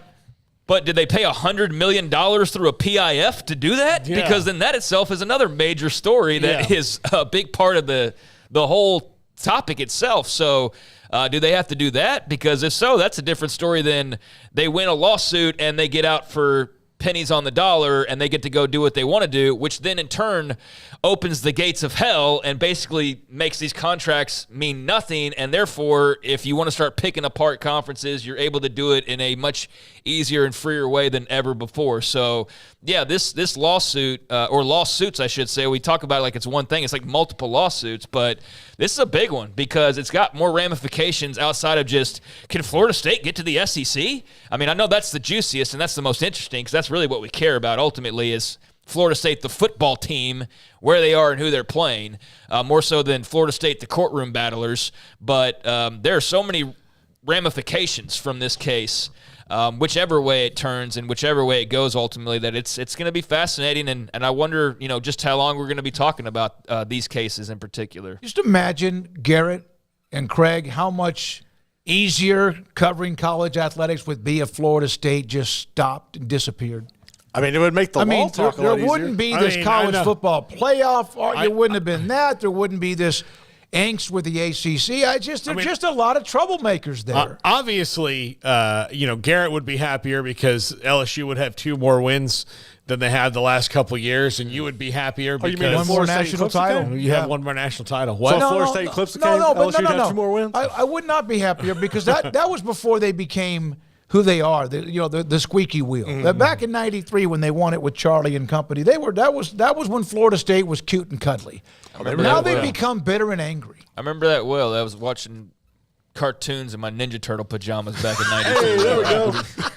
75 years ago at this point. And they won a title since then. Yeah. So, 2. I mean, yeah, they won 2 titles since then. Mm-hmm. So, that 93 one's not the last one to point to. If you weren't an FSU guy, how much of the Florida State stuff would we cover? Still a lot of it. We would. We'd still cover a lot of it because of how big the stories were. Do you understand? We barely even, we could talk about it so much more, but we're not BSing because there's only so much, truly it's a court case and it's being talked about and there's all that to it. But beyond that, unless there's a settlement around the corner, nobody's going anywhere. Yeah. That's the thing and so if that drops tomorrow, fantastic. I would love nothing more than to get one big thing out of the way, and we could talk about something much cooler, like Florida State suddenly playing Michigan in a conference game, whoever's with them, and then how the SEC responds to that. That will all and could be and should be fascinating when the time comes. But, yeah, until they get the actual law stuff settled, those things have to wait on the back burner. That's a big question. That's the question everybody wants to know the answer to is, okay, well, when does that become the front burner topics? Because that means then all this has been settled or determined and everybody's gone to their separate corners, which in, Clemson and Florida State's cases and possibly others, that would be to different conferences most likely. So and there's the other part of everybody just also assumes that the ACC will just shrivel up and die. And I say again, I don't believe that's necessarily the case. This is not like you'd wind down to 3 schools are left and what are they going to do? Still a bunch of schools that would be sitting out there. So yeah, this group of cases is kind of feels like it's plodding along in some ways because we've been talking about it for quite a few months now, but it is fascinating in terms of what it's going to mean when we get to the end of the road here. Well, you're right, and tomorrow there'll be something else with Clemson or Florida State or the NCAA in the House or whatever it might be. When we come back, we're going to do a couple of notes from college football's transfer portal, including SMU picked up a nice hit. Texas got themselves a corner, and then Baylor needs offensive and defensive linemen. They got one of them earlier today. That and more. This is 365 Sports. Waco Custom Marketplace, your hometown grocery store, and they have for you coming up if you're going to have a crawfish boil this weekend, because there's still a long time until that live crawfish kind of run their course, 30-pound sacks of live crawfish. They have all of what you need when it comes to a crawfish boil. They have the crawfish, live crawfish, 30-pound sacks of live crawfish. They have shrimp. They have the potatoes. You want red potatoes or something else to put in it? Yes, they have that. Corn on the cob. They've got a ton of corn on the cob. And it's cut right into that perfect, about right there. What do you think? About maybe 2 to 3 inches long. And on top of that, the seasoning you want to use to go inside of the boil. All of that. They have it. And so if you order live crawfish by 6 o'clock on Wednesday when they close their doors, you can pick it up by Friday at 4, or you can pick it up even when they're open on Saturday. So if you have a crawfish boil this weekend or coming up soon, 30-pound sacks of live crawfish available, plus the Butcher Shop and Bakery. The Bauer family, 425 Waco Custom Marketplace, 425 Lake Air Drive in Waco. It is time to announce the 14th annual Academic All-Stars team right here on 365 Sports. Hi, this is David Smoak. Our 20 Academic All-Stars have an overall grade point average of 103.2. 5 members are headed to a military academy. There are 6 valedictorians and 2 salutatorians. Our 2024 Academic All-Stars team includes Ryder Bagley from Groesbeck, Chilton's Colton Bossy, West Cole Bryant, Casey Cavanaugh from Troy, Lorena's Emily Flores, Whitney's J.C. Green, Franklin's Sarah Heisler, Academy's Madeline Hammonds, Waco High's Alexis Hookham, Kate Humphreys from Clifton, Marshall Cobb of Midway, Temple's Claire Little, Salado's Case Magin, Houston Powers of Crawford and Thorndale's Emily Reeves, Landon Richardson of Lampasas, Milford's Shimon Rogers Jr., Brady Schultz of Abbott, March Monty Swainer, and Avery Thaler from Fairfield. The 2024 Academic All-Stars team is brought to you by Texas Farm Bureau Insurance, Westdale Asset Management, Southwest Sports Medicine and Orthopedics, Allen Samuels, Dodge Chrysler Jeep Ram Fiat, Ray Broker, Air Conditioning and Heating, HEB, Award Specialties, Healer Printing, Wolf Florist, Baylor Club, and the Waco Foundation. We will honor the 14th annual Academic All-Stars team at our annual banquet, Wednesday, May 15th at the Baylor Club inside McLean Stadium. We're proud to recognize these elite student athletes in Greater Central Texas, our 14th annual Academic All-Stars team, right here on 365 Sports. Cars priced right, day and night. Average your car in Texas. Trucks built for you, red, white, and blue. Average your car in Texas. Cars that zoom with lots of room. Average your car in Texas. Count on us, a dealer to trust. Average your car in Waco, Texas.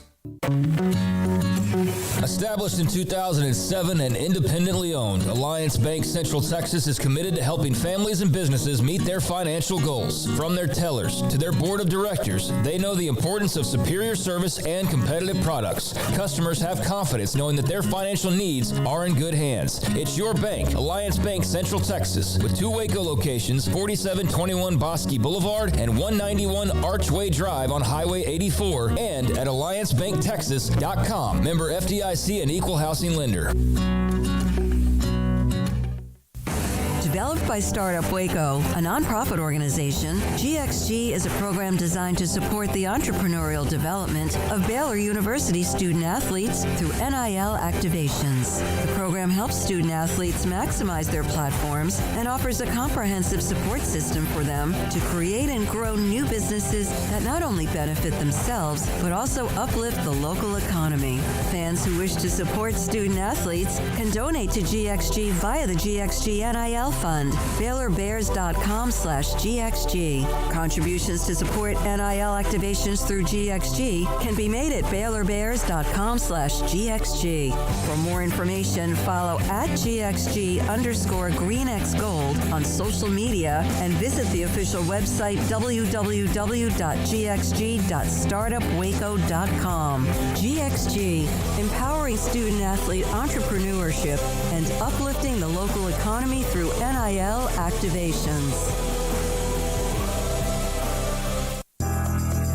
Riverbend Liquor and Wine now has 2 locations to serve you. The original on Lakeshore Drive in North 19th Street and the brand new spot in downtown Waco at 600 Franklin Avenue. If you're looking for the best in craft beers or local Texas bourbons, then the original is the place to be. And for the latest trends and online phenomenons, head downtown to the Franklin location. Either way, you're going to get the same great variety, customer service, and speedy experience. Check out both locations on their Facebook and Instagram pages. Riverbend Liquor and Wine, Lakeshore Drive in North 19th Street, and now downtown on Franklin Avenue.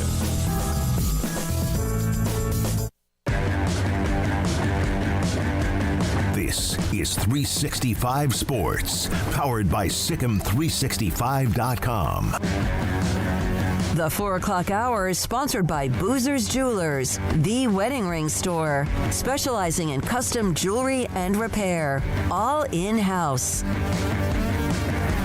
Now here's David Smoak, Paul Catalina, and Craig Smoak. Just a quick hit of the transfer portal when it comes to football. We mentioned, obviously, earlier today, Norchad Omir, who's going from Miami to Baylor. He's in Waco today, among some of the college basketball notes. Colton Thomason from A&M played at Smithson Valley High School. He entered the portal. It wasn't that long ago. Offensive lineman from Mike Elko and the Aggies.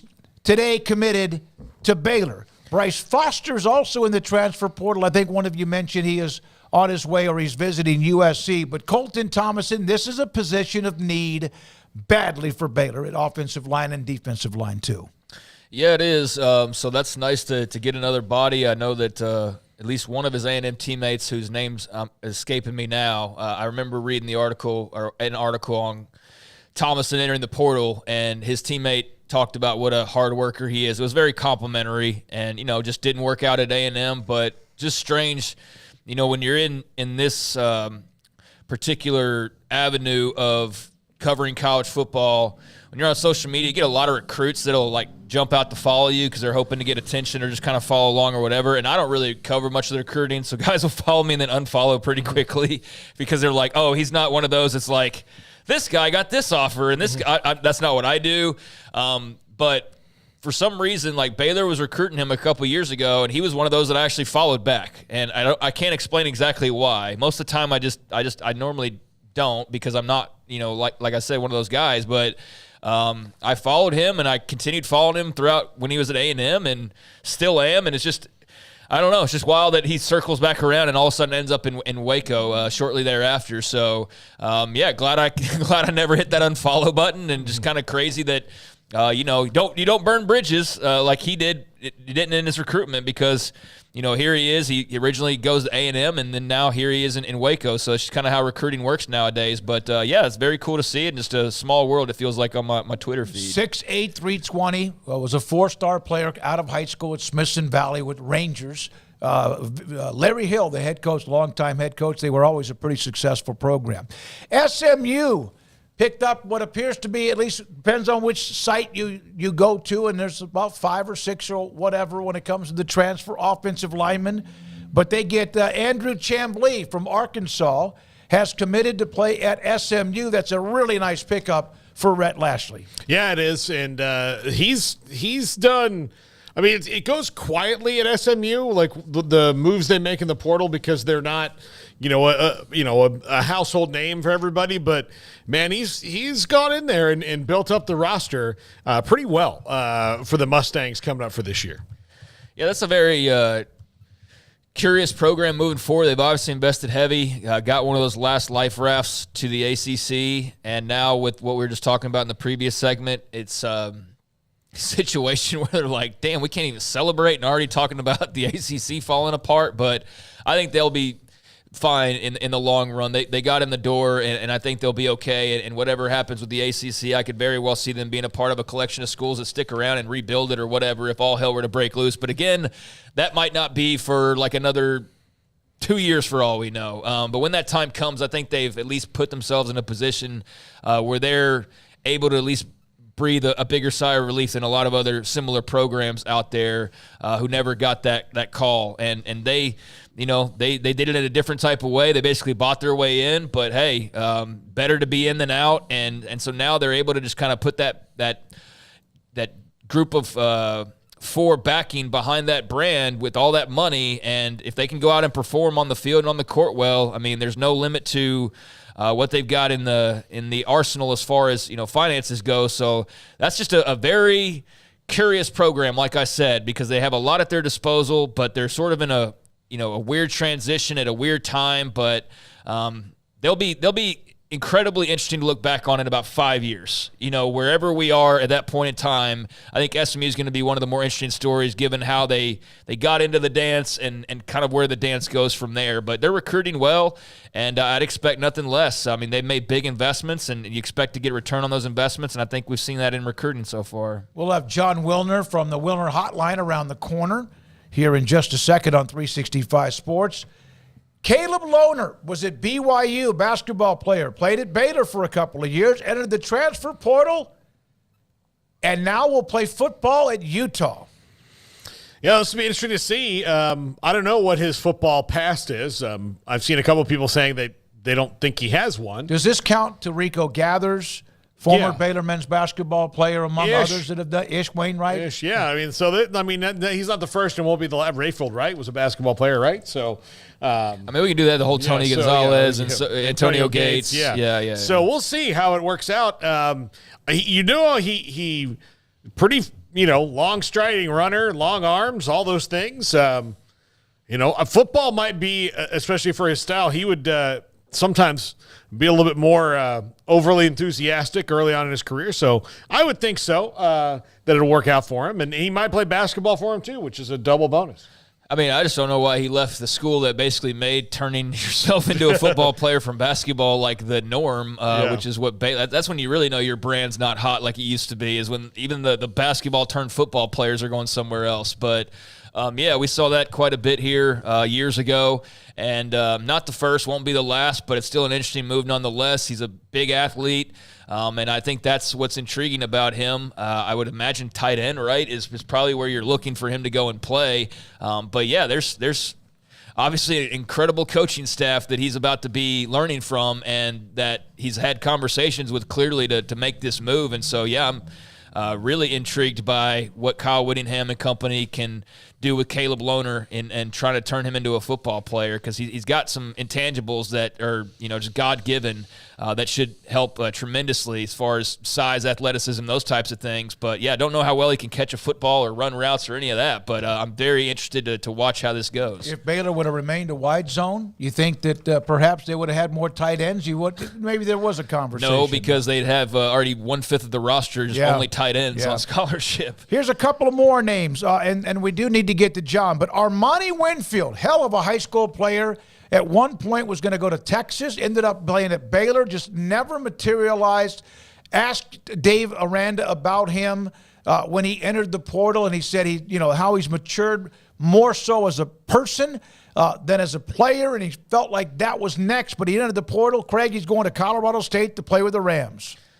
They're a fun program that's going to whip it around a lot. Braden Fowler, Nicolosi, their young quarterback last year, threw it a lot. I mean, a lot. Now, he was young. He's just a puppy. So this year I'd expect him to be a bit more seasoned. He's really got to protect the football better. That was their big Achilles heel, was that for as much as they zipped it around, he turned the ball over a lot. And so if you can correct that, and that's just naturally maturation as well, just experience, then I think you got a really strong quarterback to get the ball to Armani. I think he's got some untapped potential. I think he's a guy who's probably in a better spot for him now. Less expectations and, not rolling in the big 4-star recruit like he was into Waco, which just never turned into much of anything. So he needed some new scenery. They needed some attrition. It worked out well, and I think that's a good landing spot for him. And Fowler Nicolosi, a Texas guy, too, so they'll have that tie-in immediately. Texas picked up Javion Cole. Remember the Terrence Brooks story? He's out now.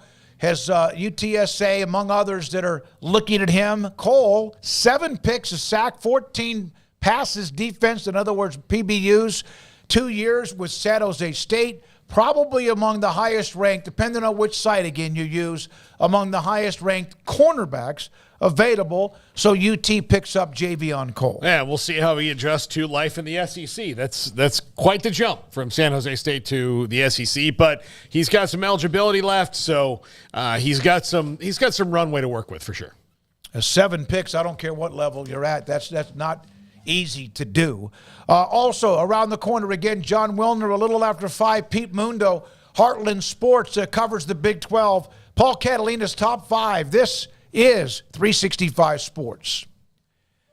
So the service department at Allen Samuels Dodge Chrysler Jeep Ram Fiat is really good. I'll get the little text message that says, hey, time for you to come in and work on getting, or at least us looking at your oil for an oil change. The mileage keeps adding up, and so the odometer, and they kind of have an idea based on how much you drive your car. So I did that, it was a few weeks ago. Then I got a call because I had a warranty, a pre-owned car that I bought in 2020, an extended warranty. So it was time for me to work on that. Leslie called. I called her and then got a call back from her. And then Rolando contacted me because I got to get that signed up like today, this week, or my miles will go past where it needs to be. So they're always making sure. Yes, they want to also, hey, you got a pre-owned car, you want to trade it in for something new. I'm not ready to do that. But they're also as a reminder, if you don't have it yourself, of what you need to do once you do purchase a car. The oil changes, sure, check that off the box. Warranty, if you have one, make sure you don't go over the miles or the years of what you bought in the first place, the extended warranty. And then on top of that, they have a bunch of pre-owned cars, and very soon we'll know about the dealer discounts and offers from Alan Samuels, Dodge, Chrysler, Jeep, Ram, Fiat, Ted Teague, the CEO and general manager, one of the sponsors of our Academic All-Stars team, Loop 340 east of 84 in Waco. TexasBeefHouse.com marketing director had an incredible online auction, live auction, of course, in the month of April. There'll be another one just around the corner. But May, people start to get out on the grills. The weather's cleared up. You got a special throughout and some ideas for the month of May. So May, we consider May, June, and July as grilling month. We've got our jalapeno and cheese patties, our regular Wagyu hamburger patties, our garlic links. Two things that people aren't usually familiar with are our flap steak and flank steak. Those are a large piece of meat that you can cut up and eat with a fajita, or a lot of people will just cut it up and eat like a normal steak. This is our favorite time of the year because it's the perfect weather to get outside and get that grill going. In the end, did you guys have another great auction? Did it all go well? We had another fun auction. We had Wagyu brisket at this auction. It was phenomenal. We had so many customers that were so excited. They've given us their feedback on Facebook. We've got a lot of exciting things coming with a new platform that we've got going called Bid on Beef that we'll be releasing in the next couple of months. We're really excited about what the future holds for us. TexasBeefHouse.com. No hormones, no antibiotics, no steroids, premium grade East Texas beef from their pasture to your plate. They'll deliver it to you locally. They bring it directly to your door. Farm-raised Wagyu beef. May grilling month, May, June, and July, and there's not a better place to find what you want to put on the grill, whether it's hamburgers, flank, or flap steak. Samantha, there's always that code to get a discount. Yes, absolutely. Use the code STICK'EM10, STICK'EM10, and get 10% off your order of $100 or more. TexasBeefHouse.com. Automatic Chef Canteen is a full-service micro-market vending and office coffee provider with state-of-the-art vending equipment, a wide variety of products, and offering custom-fitted micro-market vending office coffee solutions for your employee break room. You want a full break room solution and a workplace oasis? Well, Automatic Chef Canteen, locally owned and operated for over 50 years in Central Texas, also includes in-house mechanics on call 24/7 for fast, reliable service and maintenance. Automatic Chef Canteen, 6900 Imperial Drive in Waco, or online at automaticchefcanteen.com. Our good friend Brad Boozer, Boozer's Jewelers here at 365 Sports. Now, Brad, people who watch and listen to our show know I'm a double-time customer for you, engagement ring and wedding band, and you guys do that great, but that's not all you do at Boozer's Jewelers. Absolutely, and I always like to say, it's a new year. It's a great way to start the year out. Go through your old jewelry. Go through your wife's jewelry box. Go through anything you're maybe not wearing, something that's broken, something that you're not using. We do a massive amount of custom work. We can take your old jewelry, old diamonds, old watches, and we can convert it into something special for you and make a one-of-a-kind piece of jewelry. And if that's not something you're interested in, a great thing is we can turn that into cash. So we buy gold, we buy diamonds, we'll buy Rolex watches, any kind of heirloom jewelry, anything that's maybe passed down to you. Boozer's Jewelers, where do they find you, Brad? We're at 1025 North Valley Mills Drive, right on the corner of Lake Air Drive and Valley Mills with the big clock on the corner. This is 365 Sports. The Sick'em 365 app is brought to you by Alan Samuels Dodge, Chrysler, Jeep, Ram, Fiat. Come by, let's be friends. John Wilner, the Wilner Hotline, joins us. 365 Sports. Craig Smoak, Paul Catalina. I'm David Smoak. Garrett Ross runs the mothership. Jack McKenzie right in the middle of everything, as always. John, thank you very much. Thank you for your time. My pleasure. Yeah, after all of what we saw in the last year and a half what's happened to the Pac-12 with what it is today, where everyone now has been spread out around the country. The people that were making those decisions, we know Kliavkoff is gone, but what about the leaders of those schools who are either gone or are still kind of fighting for their lives? How many changes have been made at the president or AD levels?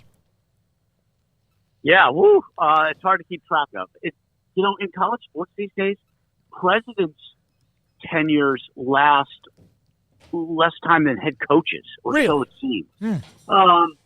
So let's see. Washington has got a new AD, state president, although I think she's going to retire soon. USC's president, I think, is going to retire soon, and they have a new AD who came from Washington. UCLA president is retiring this summer. What else do we have? Arizona's president is announced he is stepping down. Arizona also has a new AD. Arizona State is getting a new AD at some point. Cal and Stanford both have new presidents and chancellors coming in. It's bananas, and it's the presidential/chancellor role is more important than ever, because if you don't have alignment between your president and your AD and your football coach, you can really kind of get off course, especially given all the chaos that's going on with the economic and legal challenges. John, I would say that maybe the fans are getting wise to it's not just the coach's fault sometimes when the season goes awry, are they? Well, you mean in terms of presidents? Yeah. Yeah, I mean, sure. A lot of it is what kind of resources, how much support are you getting from Central Campus, right? And it's support with dollars. It's support with, hiring freedom and staff sizes. It's support with, nutrition and dietitians and wait staff. It's support with admissions and with donors, and the president's making it clear all the way across campus and to all the stakeholders that NIL is important, right? There's some schools where, they're kind of keeping all that stuff at arm's length, and that has a big impact on the roster that you can put together and how many wins you can collect. John, we know that the last couple of years for the Pac schools and now former Pac schools was very up and down, one of the wildest roller coasters you could be on. Everybody eventually finds spots except for a couple of schools that we'll talk about, I'm sure, before this is all said and done. But you had an article on the changes at the top and lobbying Fox in case the ACC buckles when talking about Cal's chancellor and Stanford's new president. We were just talking about the ACC stuff and how this is court stuff that could drag on for a while, but ultimately it's going to be massive whichever way the dominoes fall. How much uneasiness do you feel already on the part of Cal and Stanford, if at all, when it comes to the future of the ACC and just how sturdy of a landing spot that was? Yeah, I mean, I certainly sense there's a little bit of unease. They kind of fingers crossed mode. They signed a 12-year deal, right? They are in it for the long haul with the ACC. And I think that there is no chance that the toothpaste is getting put back in the tube. To me, the moves by Florida State and Clemson is all about reaching a settlement and getting out. Now, do they get out this year or next year? I don't know. But I don't see any way that the ACC, as we know it, exists, in 3 to 5 years. So what happens then with Cal and Stanford, that was kind of the point of my column, was they can't get caught flat-footed. They got to start working now on a safety net. And to me, the best safety net for those schools would be to get into the Big Ten, right? I mean, it would make a lot of sense for the athletes if there were 6 schools on the West Coast in the Big Ten. There'd be less travel, not only for the athletes on the West Coast, but the athletes in the Midwest. They'd have to make fewer trips. So, but, it's all about Fox paying the bill for Stanford and Cal. So that's why I think they ought to start working that angle right now. If they didn't want them before, and that was recently, you think that they would come back to the table and say, wait a minute, we probably should have included them? Or is there a possibility, John, that down the road, if the ACC implodes and all of a sudden here's Cal, Stanford, SMU hanging out there, that there might be something that's more advantageous that might be with the the Mountain West schools rather than what they have now? Well, for Cal and Stanford, I think the first priority would certainly be to get into the Big Ten. And why would Fox pay for it, in 2 or 3 years when they didn't pay for it last summer? That's a big question. But I think Cal and Stanford need to do a better job of making their case with what they have. I also think that there'll be a lot of support from the other 4 schools out west to get Cal and Stanford in because it would help reduce the travel situation. The backup plan for them would certainly be to try to get the best schools in the Mountain West and maybe a few others in, Texas and the Central Time Zone and form a really strong kind of group of 5, 10, 12 school league out here that has Washington State and Oregon State in it. John, is there a path forward for the Pac that would include keeping that name after the next 2 years, or do you think that is wishful thinking at this point?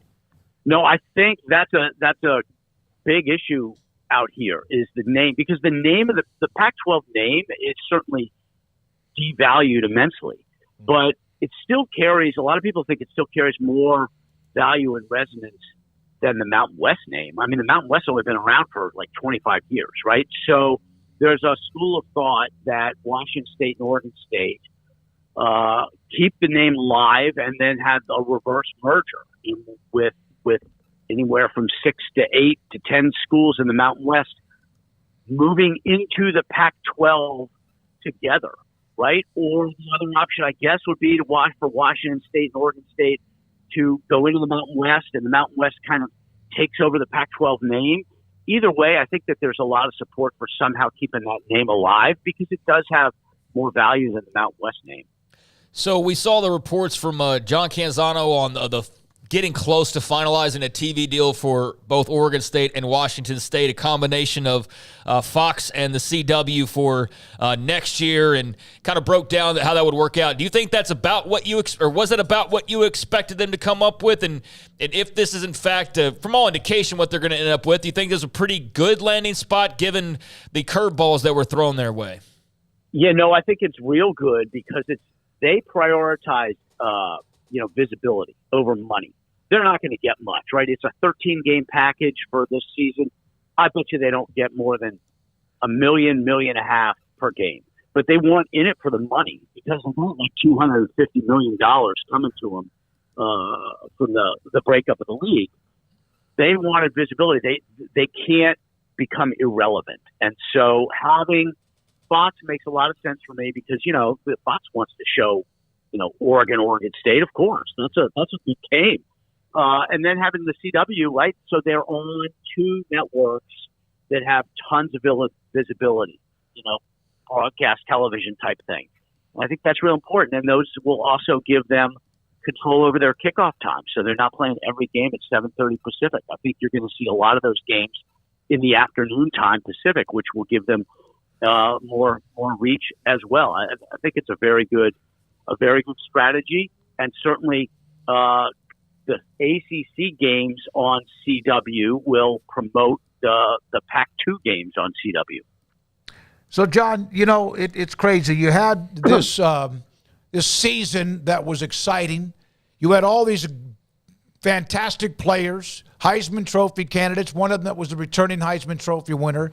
Then you had all the success with Washington playing for the national title, and then on top of that, all the first-round draft picks. Could they have screwed this up even more? Like it's the perfect way to remind them how stupid they were that they didn't figure it out before it was too late. Yep, it is. It is perfectly Pac-12 that they have this great season after their fate has been decided, right? If they had the 2023 season, 2022, I think the conference would still be intact. Or if they had waited, if they had an entirely different strategy with media rights negotiations and waited until the winter of 2023 after the season to sign a deal, I think the conference would still be intact. But they just played it all wrong. I mean, it is, and it's not just one thing, right? It is one mistake after another for about 12 years. And every time they had the chance to get off the road to the abyss, they stayed on it. And it's just remarkable. I've said, written, it takes a lot of incompetence to kill a 108-year-old college sports institution, and yet they managed to do it. Yeah, they did. They absolutely. Anything else, guys? Craig? All right, Paul, thank you very much. John Wilner. John, I did see where your hotline, we asked you this the last time we had you on about how it's going to affect what you cover, but I saw, am I right that one of the schools, was it Washington State or Oregon State or whoever picked you up to be a part of the newsletter, or where did I see that? Well, no, it was on my Twitter feed. It's not the schools; it's the media outlets. I'm syndicated in every location, every campus, city in the conference, and you saw that the Seattle Times has renewed their syndication deal with me, so I will continue to provide content for them, covering the Big Ten, and there are more announcements coming out. There was the same thing with Washington State, main outlets, the Spokesman Review, and there are others, syndicated at KSL in Salt Lake City and Tucson and Phoenix, and hoping to, roll those out here in the next few months. If you don't mind explaining one more thing, the Big Ten must create a football tiebreaker that works for 18 teams. No divisions. Yeah. There's a lot at stake. It's not just about number one and number two. What's the story behind that? Well, I was in Scottsdale last week for what's called the Fiesta Summit. A lot of college sports folks were there, and I sat down for a long time with Brett Yormark to talk about a few things, and I sat down with the Big Ten COO, Kerry Kenny, and asked him about the Big Ten tiebreaker. I'm fascinated by how they're going to make it work. Each team is going to miss 8 other teams, and there's no divisions. So, you could have 3 teams tied for second place, and there's no common opponent. So there's one common opponent. So basically, he said they're working on it, and it's very intricate, but they can't what's at stake isn't just figuring out the 2 teams that are get into their championship game. It's also, you got to have a tiebreaker for third place, fourth place, fifth place, because with the CFP expansion, right, the at-large spots are going to be based on the pecking order in the conference. So they need a tiebreaker not only for the championship game, but that also works for the CFP at-larges. The SEC and the Big Ten are also going to need the same thing. The SEC and the Big 12, but they're 16, right, not 18. So to me, the math is just the most daunting for the Big Ten. What was it like sitting down with Yormark? It was good. It was good. I mean, I talked to him before. He was on our podcast. Can't remember when, last fall. But he's very engaging. He's very aggressive.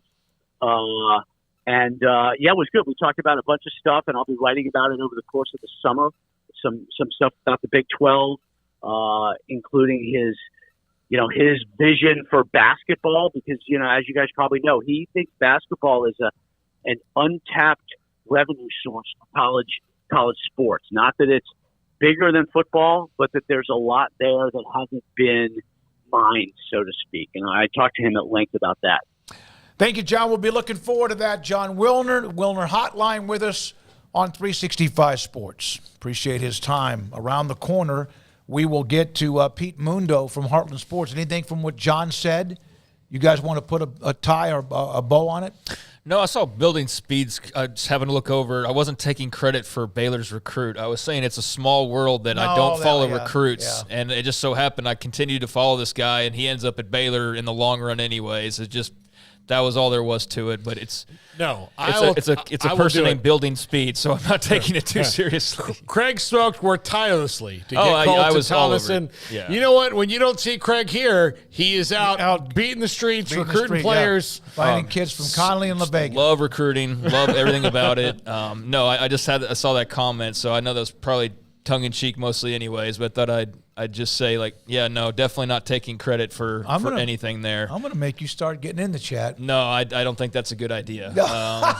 I don't think that's a good idea. But maybe as time goes on, I'll kind of dip my toes in. But I take a look over at your screen on occasion, and sometimes I catch my name on there, and I just so happen to look and see that. But, yeah, I mean, I'm just glad I never unfollowed the guy, because here he is, and he winds up where I'm going to be covering him. So I thought that was just kind of a small world, and goes to show you, at least in his case, I've brought it up a few times with the portal era of, in his case with like the Baylor coaches, you don't burn bridges because you don't know when you might be there in a year in this era, for all you know, no matter, what you originally decided. So they recruited him hard. He went to A&M and, obviously had a good enough relationship where you got him a year or two later. So worked out for them in the long run. But, yeah, I mean, nothing crazy from there. I mean, good for Oregon State and Washington State to get this potential TV deal locked in.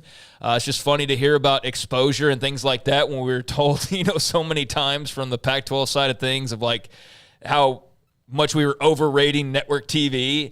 And, here they are. They've got a really good deal because they're going to have some Fox and some CW as opposed to Apple TV, which was the big conversation for months and months on end. So I think that's setting up well for them. I think, the Cal and Stanford thing, I know that from his standpoint, that's more wishful thinking than – do we have to go? No. Okay, it's more wishful thinking than reality right now, that they would get into the Big Ten. But it's just crazy that they're not even in the ACC yet, and they're already potentially having to start, thinking about where they might go next. And so that's just kind of the crazy universe we're living in right now with college football of enjoy what you have until you don't. Yeah, I mean, be careful. You were great where you were. You would have not had it any other way until you were forced to, and then you join this other conference, and it's already, you're having people say, hey, you might want to start kissing the butt of the Big Ten to go squeeze in there if you possibly can here in the near future. So just more signs of where we are and what a mess things are, especially for certain schools. I am of the opinion, and that's why I asked John Wilner this. I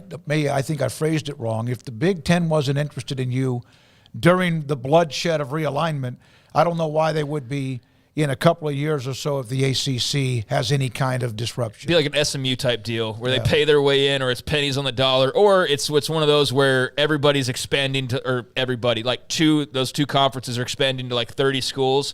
I get it on the part of the Big Ten when you're talking about like Stanford and Cal, why that makes sense, but I don't understand beyond like Florida State and Clemson and North Carolina, like the SEC moving much past where they are. I think they dilute themselves tremendously by adding, with all due respect, I would love to see you in the Big 12, but NC State does nothing for me in the SEC. Yeah. I think it devalues them. I think North Carolina adds. I think Clemson adds. Florida State adds. But beyond that, like I think you are such, for the most part, an elite league that just makes sense on a map, that even if those still connect you on the map geographically, I don't think that they really do much for you. Does that make sense? No. Whereas with the Big Ten, I kind of do get the feeling of like academics maybe do weigh a little bit more. So you would have Stanford and Cal would be more interesting. But from a pure athletic standpoint, I think the ACC moving past like a couple more teams would be watering it down, quite frankly, because I think they got the best setup of anybody. Well, and they don't apparently feel like they're getting enough money in the first place. And so getting other teams involved, you give more money to them, even though, like you said, Cal and Stanford and SMU are all but paying their way into the conference. All right, when we come back, Pete Mundo, he hit a threshold over the weekend and gun to beer. Is that what they call it, Paul? Shotgun. Shotgun to beer, but also his growth. Pete Mundo covers the Big 12. We'll have him on here in just a second. Somebody said, Greg, great job getting Baylor. That offensive lineman can get my Washington Huskies a few more. Appreciate it. You know what? Tell Jed to give me a call. I'll get on that trail, buddy. Get some recruits. By the way, I made a ridiculous promise. Not ridiculous, I'll do it. But if we get to 50,000, I said on Twitter, do a kegger? I'll do a keg stand right here. Okay. We're right on the cusp of 40,000. Right on the edge of 40,000, 50,000, and Paul will drain a keg. Right here. Right here. Into his veins. Right here. That'll be one hell of a deal. From Kyle Visser, Stanford does not want to share their research, and that is a must with the Big Ten membership.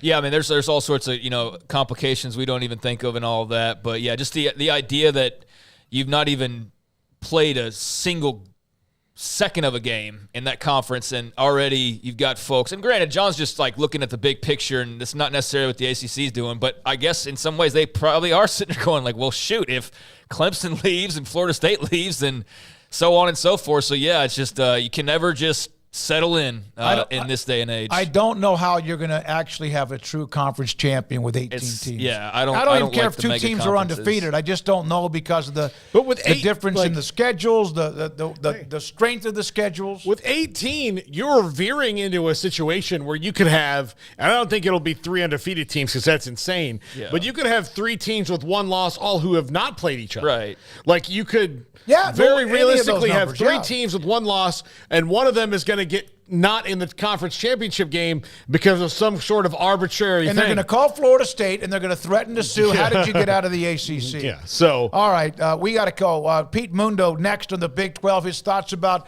the new conference as Texas and Oklahoma exit, and also congratulations to him on his growth of Heartland Sports. This is 365 Sports. Richard Carr, Buick GMC Cadillac, they are the people you can count on for your automotive needs, and thousands of Central Texans and people from all over. They've been in the area, they needed car work or were looking for a new car. Tens of thousands, hundreds of thousands of people, shooting millions maybe at this point, but they've been in business for over 20-plus years now, have made Richard Carr their home for their automotive needs at one point or another, and I certainly have done that myself on a couple of different occasions, whether it's body work or getting some brakes worked on. They have been the people that I've counted on as well, and they can be that go-to for you. Whether you've been there before, if you have, then you kind of already know the deal about their great customer service, their great pricing, their great offers. If you've never been there before, well, they've got all of what I just mentioned and much more. And right now, if you are in the market for a brand new vehicle, then get ready to save thousands of dollars if you want to go jump into a GMC Sierra ATX 4x4. Save $11,000 right now on the GMC Sierra ATX 4x4. Qualified buyers can get 1.9% financing for 72 months. Plus, if you're a military member or first responder, you can save an additional $500 as well. So, again, that's on the GMC Sierra ATX 4x4. Thousands in savings, plus potentially more if you get that military or first responder discount. And they are looking to get you financed and squared away and get you into that beautiful new ride, the GMC Sierra ATX 4x4 today. But if you're not looking to go that route, you can check out more information, visit the website, give them a call, go by in person. But when you go by in person, you'll also see a lot full of quality pre-owned cars and trucks out there as well. And know that all of those are highly inspected used cars and trucks, and that 100% credit approval is always the goal over at Richard Carr, as they say yes when others say no. So plenty of quality pre-owned cars and trucks available to check out today over on the lot. For 25 years in Central Texas, they've built a reputation as the people you can count on for your automotive needs. Richard Carr Motors. Log on to richardcarr.com today. Call now or go see them now off Highway 6, the Imperial exit.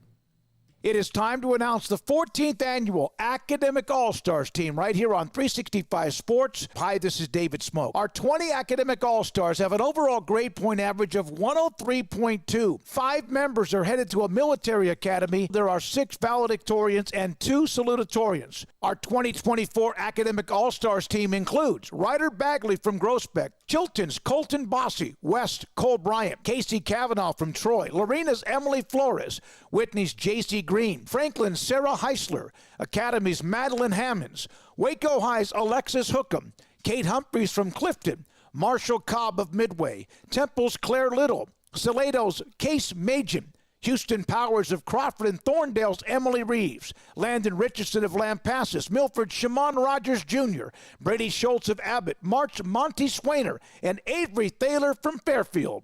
The 2024 Academic All-Stars team is brought to you by Texas Farm Bureau Insurance, Westdale Asset Management, Southwest Sports Medicine and Orthopedics, Allen Samuels, Dodge Chrysler Jeep Ram Fiat, Ray Broker, Air Conditioning and Heating, HEB, Award Specialties, Healer Printing, Wolf Florist, Baylor Club, and the Waco Foundation. We will honor the 14th annual Academic All-Stars team at our annual banquet, Wednesday, May 15th at the Baylor Club inside McLean Stadium. We're proud to recognize these elite student athletes in Greater Central Texas, our 14th annual Academic All-Stars team, right here on 365 Sports. It was broad daylight. I stepped into a gas station for 5 minutes to grab a snack, and just like that, my car was broken into. They made out like a bandit. My laptop, my phone, everything. I called my agent to see what could be done, and he restored my faith in humanity. My claim was processed so quickly, and I was able to recover my losses. Stop by and see our agents at one of our 3 McLennan County locations. Coverage and discounts are subject to qualifications and policy terms and may vary by situation.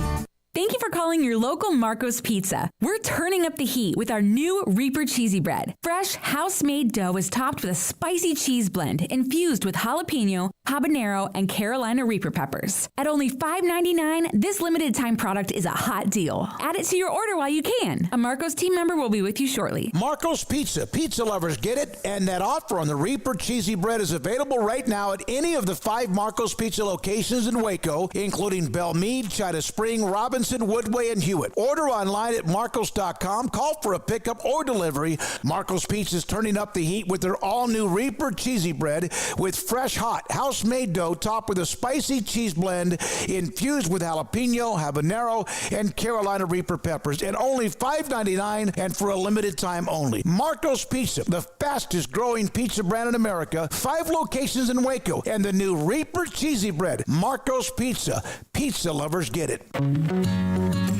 Established in 2007 and independently owned, Alliance Bank Central Texas is committed to helping families and businesses meet their financial goals. From their tellers to their board of directors, they know the importance of superior service and competitive products. Customers have confidence knowing that their financial needs are in good hands. It's your bank, Alliance Bank Central Texas, with 2 Waco locations, 4721 Bosque Boulevard and 191 Archway Drive on Highway 84, and at AllianceBankTexas.com. Member FDIC and Equal Housing Lender. Stepping into a new pair of boots is great, but stepping into the boots of a U.S. Army officer can also add confidence and leadership skills to your son or daughter's career path. There are more than 150 occupational specialties to help them find the best fit for their future. See all the things your son or daughter can achieve in our boots at GoArmy.com. U.S. Army Waco Recruiting Company, 254-598-8131 or 254-776-1543. This is 365 Sports. Text us at 254-339-1122. The text line is sponsored by Riverbend Liquor and Wine, with the most extensive variety of craft beer in Waco. A hidden gem on Lakeshore Drive and 19th Street. 365 Sports, this 5 o'clock hour. Pete Mundo is with us. Heartland College Sports, a threshold. This was so unique. So Pete had mentioned that he would shotgun a beer if they got to 10,000 followers. And Pete, what moment did you realize you were going to have to put that on video? Well, I promised that a couple of months ago, Smokey, and I said, well, I got to, as you know, in this business, the second you lose your credibility, you're toast. So I had to live up to the hype. I had to pay off my debt. My mistake was not preparing for the weekend. I only had 16-ounce beers in the fridge. I didn't have any 12-ouncers. So I had to make do with a full pounder of a beer, which, shame on me. It's been a while since I'd done one of those, about probably 15 years since college. It went to the side, too, Paul. Yeah, Did he go look, it's never an easy thing to do. And, Pete, again, it's one of those things like jumping on a trampoline that seems like, I can do this for sure. But when you hit a certain age, you probably just can't anymore. No, when you've got a 5-year-old, a 3-year-old, and an 8-week-old, those days are long gone. So I probably should make a better bet for when we get to 20,000 followers on X than what I just did. But you live and you learn. You guys know how it is. Yeah. All right, so Paul then, which he's done this before, one time bet that the Mavericks would never win a world title with Dirk Nowitzki, shaved his head bald, and they won. Has now said that if we get to how many, Paul? 50,000? If we get to 50, he's I'll do a keg stand right here. Oh, my God. Not a whole keg, a keg stand. Yeah. A keg stand. No, that is beautiful. I'd love to be invited to the after party. That sounds incredible. I like that, fellas. That's very good. Pete, we've got almost like 10,200 and change to go. So yeah, we got work to do. We've got work to do.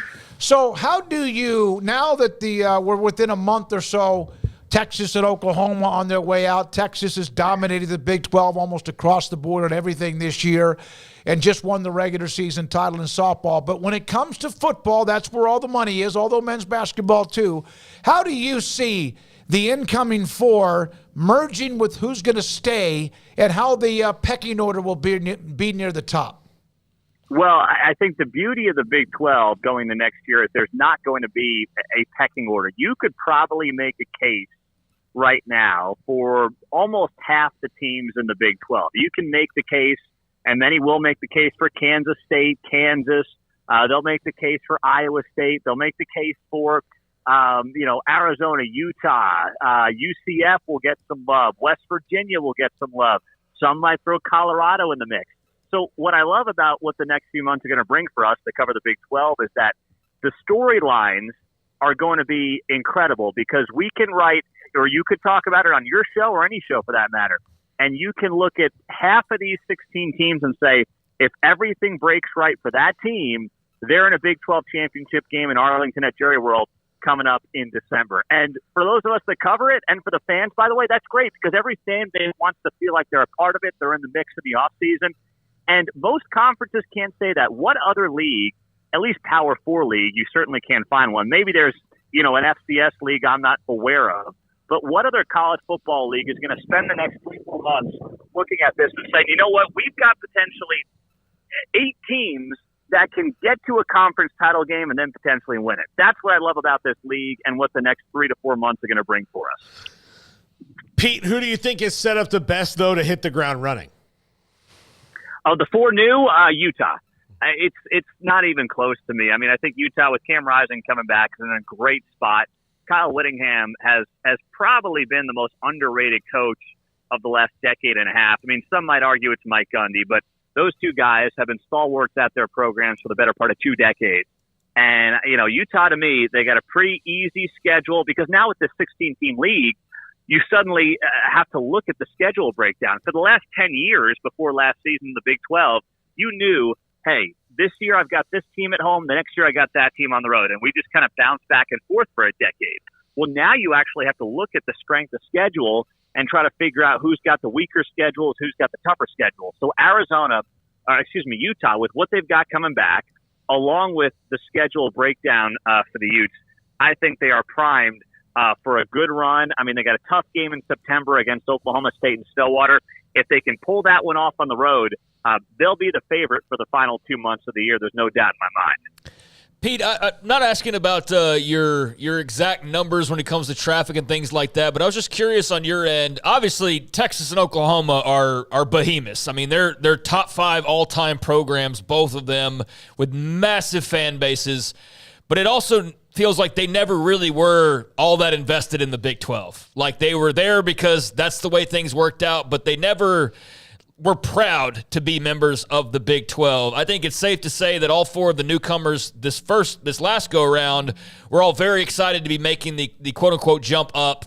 The Pac schools, that's a little bit of a more side-to-side, but I think you even see some Utah fans starting to turn the corner a little bit. Arizona fans seem excited. So my just question to you is, do you sense like a new layer, different type of excitement when it comes to covering the Big 12 these days, maybe more even pride as opposed to the status quo up until a couple of years ago?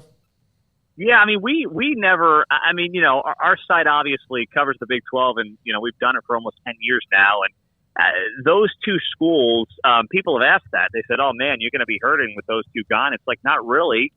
They had their own bubbles. They had their own, news outlets and media outlets that they liked. And, they were really never proud Big 12 members. Now, in fairness, I think Oklahoma was for a while, but when everything went down in 21, they felt the need to kind of get into this, SEC mode, and their fan base started kind of interacting that way as well. We felt that on the site. We felt it on our shows and whatnot. So I'm not really concerned about them leaving because I think, we're replacing 2 with 4, and you're going to get up to 16. So I think our storylines are going to be great. I think you're right. Arizona is very much excited to be a part of this. Arizona State's fan base is kind of, it seems like in one big malaise anyway in major sports at this point. Mm-hmm. Utah is, you're right, rounding the corner. And I think Colorado, listen, it wasn't all that long ago, for those of us who have been around the conference for a little bit, they were here. So for them, it's kind of a homecoming of sorts. And, Deion Sanders and that program may be the greatest gift we have as we start this new venture with 16 teams. Now, I don't know how long that honeymoon lasts, but I'll tell you what, we're here to cover it, and we are going to get tremendous storylines out of that program, and we all should be riding that thing this fall. Do you think Deion has rabbit ears? I think that Deion Sanders is a guy who sounds confident in everything that he's saying, but when it comes to what he's doing on a day-to-day basis, I don't know if Deion's there for the long haul. I don't know if Deion Sanders is a guy who's truly brought into Colorado. I think he's bought into his kids. I think he's bought into whatever makes Shedeur the number one pick in the NFL draft in 2025. But after that, I don't know what his loyalty is to Colorado. But some of our readers have made a good point to us about Deion and why Deion may like this situation at Colorado, and it's something I hadn't really thought about. Deion wants to be the show. He doesn't want to be part of the SEC show. He doesn't want to be part of the NFL show. He wants to be the show. And in Colorado, he is the show. You saw College Game Day there, 3 weeks in a row it felt like last year? I think it was early in the season, something crazy like that. And that was because of Deion. There's nothing that Deion is doing that you can point to and say, well, that's because he's part of the SEC. He's part of the NFL. He's at Colorado football that has done, nothing for the entire century. So I think he's a guy that will do what's in his best interest. And for now, that's focusing on his kid. And after that, if it makes sense for Deion to stay, he'll stay. Pete, which programs do you think will struggle this year or look like they haven't done enough? Well, when you go top to bottom, I think Arizona State's going to find itself in a tough spot. I think we saw Cincinnati struggle with that transition last year. I'm higher on certainly, I think UCF can make a big jump, but you saw the teams that came in last year. There was certainly an upgrade for them in competition and just the week in, week out battles that this league provides. And you saw that last year. I think BYU is going to have a tough time. I was talking to some guys who know that program very well, who played there, who admit that just what they do, with the mission trips and obviously how that university is structured is not conducive to winning football at this level. It's just not conducive to building a program at this level. So I don't see them changing how they go about their business anytime soon, but I think BYU is going to be in a tough spot for years to come. I want to see what Houston's got, of course, revamping out of the Dana Holgorsen years.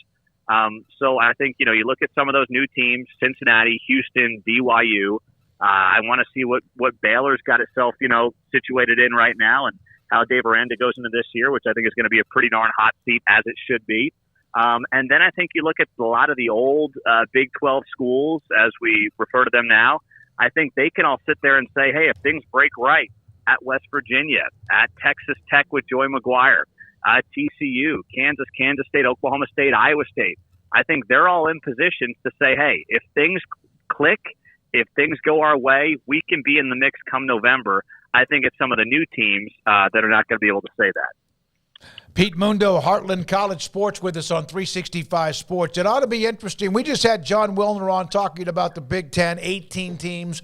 SEC and the Big 12 now have 10 or 16. Do you see a way to truly find out who should play for the conference title, even if a couple of teams end up unbeaten? Does that mean they're 1 and 2? Say that again there, David. It cut out there. I apologize. No, it's okay. With 16 teams, the Big Ten has 18. And he wrote a column about how do you get to a conference championship game? How do you really know who's 1 and 2, even if a couple of teams are unbeaten in conference because of the way schedules can be, I guess you could say, put together? Is it almost to a point now, without the divisions, can you really find out who the two best teams are to play for the conference title? No, you can't. And remember, the Big 12 had some of that problem last year where there was an issue. We didn't understand the tiebreakers over the last couple of weeks of the season. And that was a huge problem for the Big 12. It was really, I thought, one of the only black eyes during the Brett Yormark era, the way they bungled and mishandled that entire situation with the tiebreaker. Yormark's been incredible for this league, but the way the league rolled that out late last season, where no fan base of the fan bases in the mix really knew what had to happen to get them into a Big 12 title. That was very confusing. And then are you getting the two best teams? No.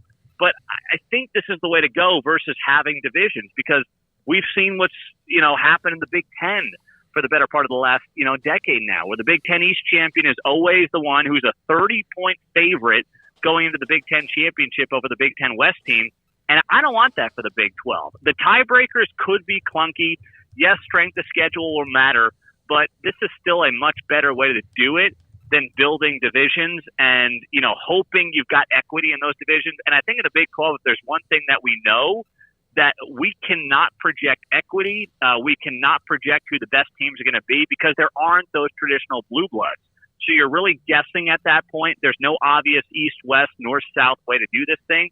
So I like how it's set up, but it's just the reality of having a 16-team conference and what you have to deal with right now. I know you got to go. Thank you for jumping on with us when you did, and good luck with the rest of your evening. Pete Mundo, congratulations on the 10,000 subscribers, followers, and again, he will shotgun another one at about, 20 or so, and Paul Catalina will bring in a kegger for us if we get to 50. Is that right? 50. It's going to happen. We just need FSU and Clemson to win. And that right there is a surge, Garrett. 4,000 to 5,000 just on realignment talk, right? It should be. Yeah. I don't know. I think that's gonna start slowing to a snail's pace here soon. What? That Florida State and Clemson thing. Because I think the court thing is going to get muddy for about the next 6 months. Yeah, I do too. Where everybody wants it to be like, Florida State and Clemson announced August 1st. It's hanging by a ribbon. Yeah. It has been for 2 months. Yeah. It's actually not at all. Yeah. Anybody who's ever been to court on anything, there's no rush. No. Well, it's where it is. They're. Like I said, it could end tomorrow. Yeah. I mean, but the thing is, there's also multiple lawsuits. Yeah. It's not just there's this one thing, and if it ends, then it's done and it's over with. It's no, there's multiple. But yeah, there's a fast way to get it done, and it's with the settlement. But neither side appear like they're real keen on doing that because they're too much to lose. Yeah, there's too much to lose for either side. The ACC basically kills itself with the settlement if it's not done, in a way where, I guess. They don't necessarily do that, but they sure take a big step towards potentially doing that. And then we know Clemson and Florida State have potentially $100 million to lose versus what they might otherwise have if it were to work out in their favor. So, yeah, I don't think any side is keen to lose out on what they could lose out on. And so, yeah, I'm with you. I think there's always that possibility, but it sure seems to me like they're both kind of dug in, and this is going to be sort of a wading through process. But they're going to have to go ahead. Finish up. No, I just know the end result is going to be fascinating for a variety of reasons that I laid out about an hour ago. I mean, just the ramifications all across the entire landscape, not just involving them, but all the dominoes that would fall in different directions. So it's certainly interesting. But yeah, I just don't think it's at that point where it was like with the Pac-12 and you could feel the time ticking down and you knew there was kind of a deadline, so to speak, deadlines set by the commissioner, things that were being said that felt very much like, ooh, this is going to bust pretty soon. And I get the feeling that people want that story to feel this way. Somebody's going to say, we call you on that hand. Right. And that's what happened. Yeah. There's those moments in there. Whereas with this is very much in the legal system. And so it's entirely different. This isn't just the media ratcheting up pressure or a TV network saying, hey, we're not going to pay you what you think we're going to pay you.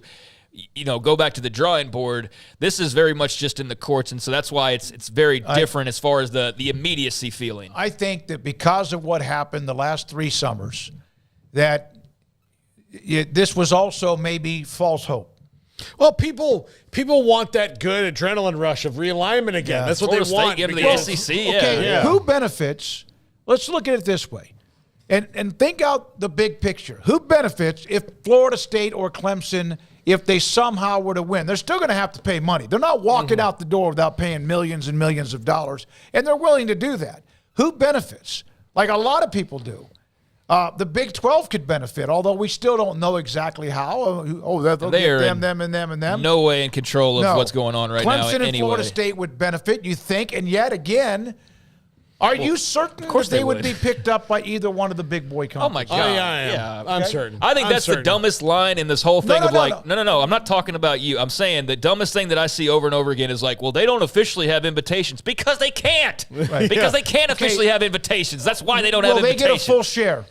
Eventually. I think they'll probably have to negotiate that out. Like, well, Oregon and Washington prevented that from being a guarantee. Yeah, Right? so like now that you've got, especially like if you're the Big Ten, you're like, look, Oregon and Washington, they were ready to go before you were, so you can get the same deal they have. All right, so let's think about this. This is maybe I can ask this without it could be thrown right back in my face. But even though there are numerous teams that both Clemson and Florida State are better than in the SEC, numerous teams, like a large chunk. Does that actually make the SEC better with either one of those teams? I'm talking with what they're making already. That's the other thing is that, look, eventually, okay, if you start adding teams, anybody who thinks that they're good, goes, well, like, yes. So Oregon and Washington going is going to make it harder for everyone to win, and that includes the teams at the top and the team at the bottom because they're both programs that put a lot of effort into their team. So the teams like, Indiana who've struggled for a long time or Northwestern, it's harder for them, but it's also harder for everybody. That's the same case in the SEC. So, like, if you put Florida State and Clemson in, there are already teams that play SEC teams quite a bit because of the regionality and have rivals. Like, does it make the SEC better? Maybe, but also somebody has to lose games. And eventually, there's only, and like everybody thinks about it like, oh, well, this is a good team, the resources flow, all these things. Well, yeah, but that doesn't mean that people don't make bad decisions or bad stuff happens. So it doesn't, none of this has necessarily made anything better. Like, it might make it better for TV more often and that you'll get more marquee matchups at a bigger clip than we did before, but it doesn't necessarily make it better. It's better it depends on who you're talking to. It's better for Texas and Oklahoma. It's, for right now, based on everything. Now, ask Oklahoma or Texas if they don't win a conference title in the next decade, if it still is or not. But if they're making the playoff, maybe it doesn't matter and conference titles just get diluted and don't mean as much, especially when given the fact that with 18, 20-team conferences, it's not really even a true conference title anymore. Mm-hmm. I mean, it's really not. It's like you're playing in double the size of a league that you were playing in previously if this thing keeps ticking up. So, that might not matter as much in the grand scheme of things, but I think for the most part, yeah, you're more than happy with marquee games galore and new road trips and teams that are more similar to you in size and history and the money and all those things. So, yeah, very clearly, I don't know how much of an upgrade it is for Cal, for Stanford. It is for SMU. So that's what I'm saying is it depends on where you want to look, who it's an upgrade for on paper. I do think Florida State and Clemson, I don't think they are a need in any way for the SEC. I do think they make the SEC better, just in terms of more attractiveness. You have Clemson, South Carolina's all of a sudden under your roof. Florida State, Florida's under your roof. You already have Oklahoma, Texas. You already have Auburn, Alabama. You already have all these different rivalries. You'd be adding two of the biggest ones, and I think they do add. I don't think beyond that they do. I don't think Miami and Virginia and all these other schools, I don't think that adds to the Big Ten, but I do think Florida State and Clemson are additive for whatever league they were to go to, but I also don't think it's happening within the next few weeks. You mentioned, Paul, I think you mentioned somebody has to lose. That's something that when these schools enter these larger conferences, although I think Texas in their first year in the SEC, that schedule is a little bit kind of somewhat not beneficial because they're still playing some dudes, but Oklahoma, and we've talked about this. Are you ready? So that's why I wish they would go to a conference overall record like the NFL. So you could be a part of the SEC or the Big Ten or whatever conference it is and stack as many great teams as you want. And 9-5 is't bad. Well, that's what it's going to be. Yeah, now, with the expanded playoff. I think there's going to still have some people rolling through the 14-0s and 13-1s, but it's going to be more difficult. If they would that's how you're going to do it, where you had it set up with the 12-team playoff, like you mentioned. If you know that in advance, then I think it doesn't matter what conference, how good they are, no matter who you join, because you know you have a chance, which is what the 12-team playoff gives you. Yeah, I think I'm following along there. Well, yeah. in the NFL, you could be 9-8. You're in the playoffs. In college football, you can't. Well, I think I don't know. I kind of see what you're saying there. I just think that expectations are going to change. Like all of a sudden, 3 losses is not that big of a deal if you still got in the playoff and then you won a couple games in the playoff. Yep. Whereas losing 3 games in the regular season used to screw your season basically. You were done. If you were Oklahoma or title, Texas. Yeah. So, I think that's just going to be a part of the game that's just different, and you're going to see teams in the playoff with 3 losses. God forbid we get teams with 4. I think that'd be getting ridiculous. But if that's what's going to be kind of intriguing. We don't know if 4 losses and you're done. We don't know that. Sure, but that's what I'm saying is that there's going to be different expectations for your records now because it's not the way that it was. So, I think we need to get there to see what that actually looks like. But losing 3 games is not the death knell, is my point, that maybe it used to be. And so teams are going to have to get used to maybe not winning as many conference titles or conference titles not mattering as much. And so those are some of the slight differences that I think that we'll see and just have to get used to. I think, obviously there's that rush for what happens next. But I do think with Florida State and Clemson, they're obviously desirable for whoever. They can't have official invitations right now, and they got to finish their court cases. And that could be another year, even beyond that, for all we know. So, it'd be great to kind of fast forward, but I think we got quite a ways to get before we get to that point to really know what's going to happen. All right, so we did earlier today talk about Norchad Omir, the transfer from Miami to Baylor. Baylor picked up Colton Thomas, an offensive lineman out of A&M. We've discussed some of the other transfer portal news in both men's basketball, but also in football. There's a couple more topics I want to get to outside of really sports. Go ahead. Yeah, how about the Big 12 announcing that, I guess Bill Self actually said it. It wasn't officially announced by the conference, but basically said or confirmed that the league's moving to 20 games officially. And I know that was talked about, and that was something that we saw coming out of the Big 12 meetings in Arizona last week. But that's something I guess Bill Self said, according to some Kansas reporters. I guess this one, Michael Swain from 247 had that. So, more conference games. More teams, more conference games. And yummy. You're still not going to play everybody. I guess you play a handful of teams twice, and then everybody else you get to play once. I'm not sure how exactly that would work without double checking, but thoughts on that, playing more conference games? I think you almost get, especially doubling down on how good your league is and all that, it's going to be better to have more than 18. You have more teams, so you have to do it. And the thing is, if you stuck with 18 and,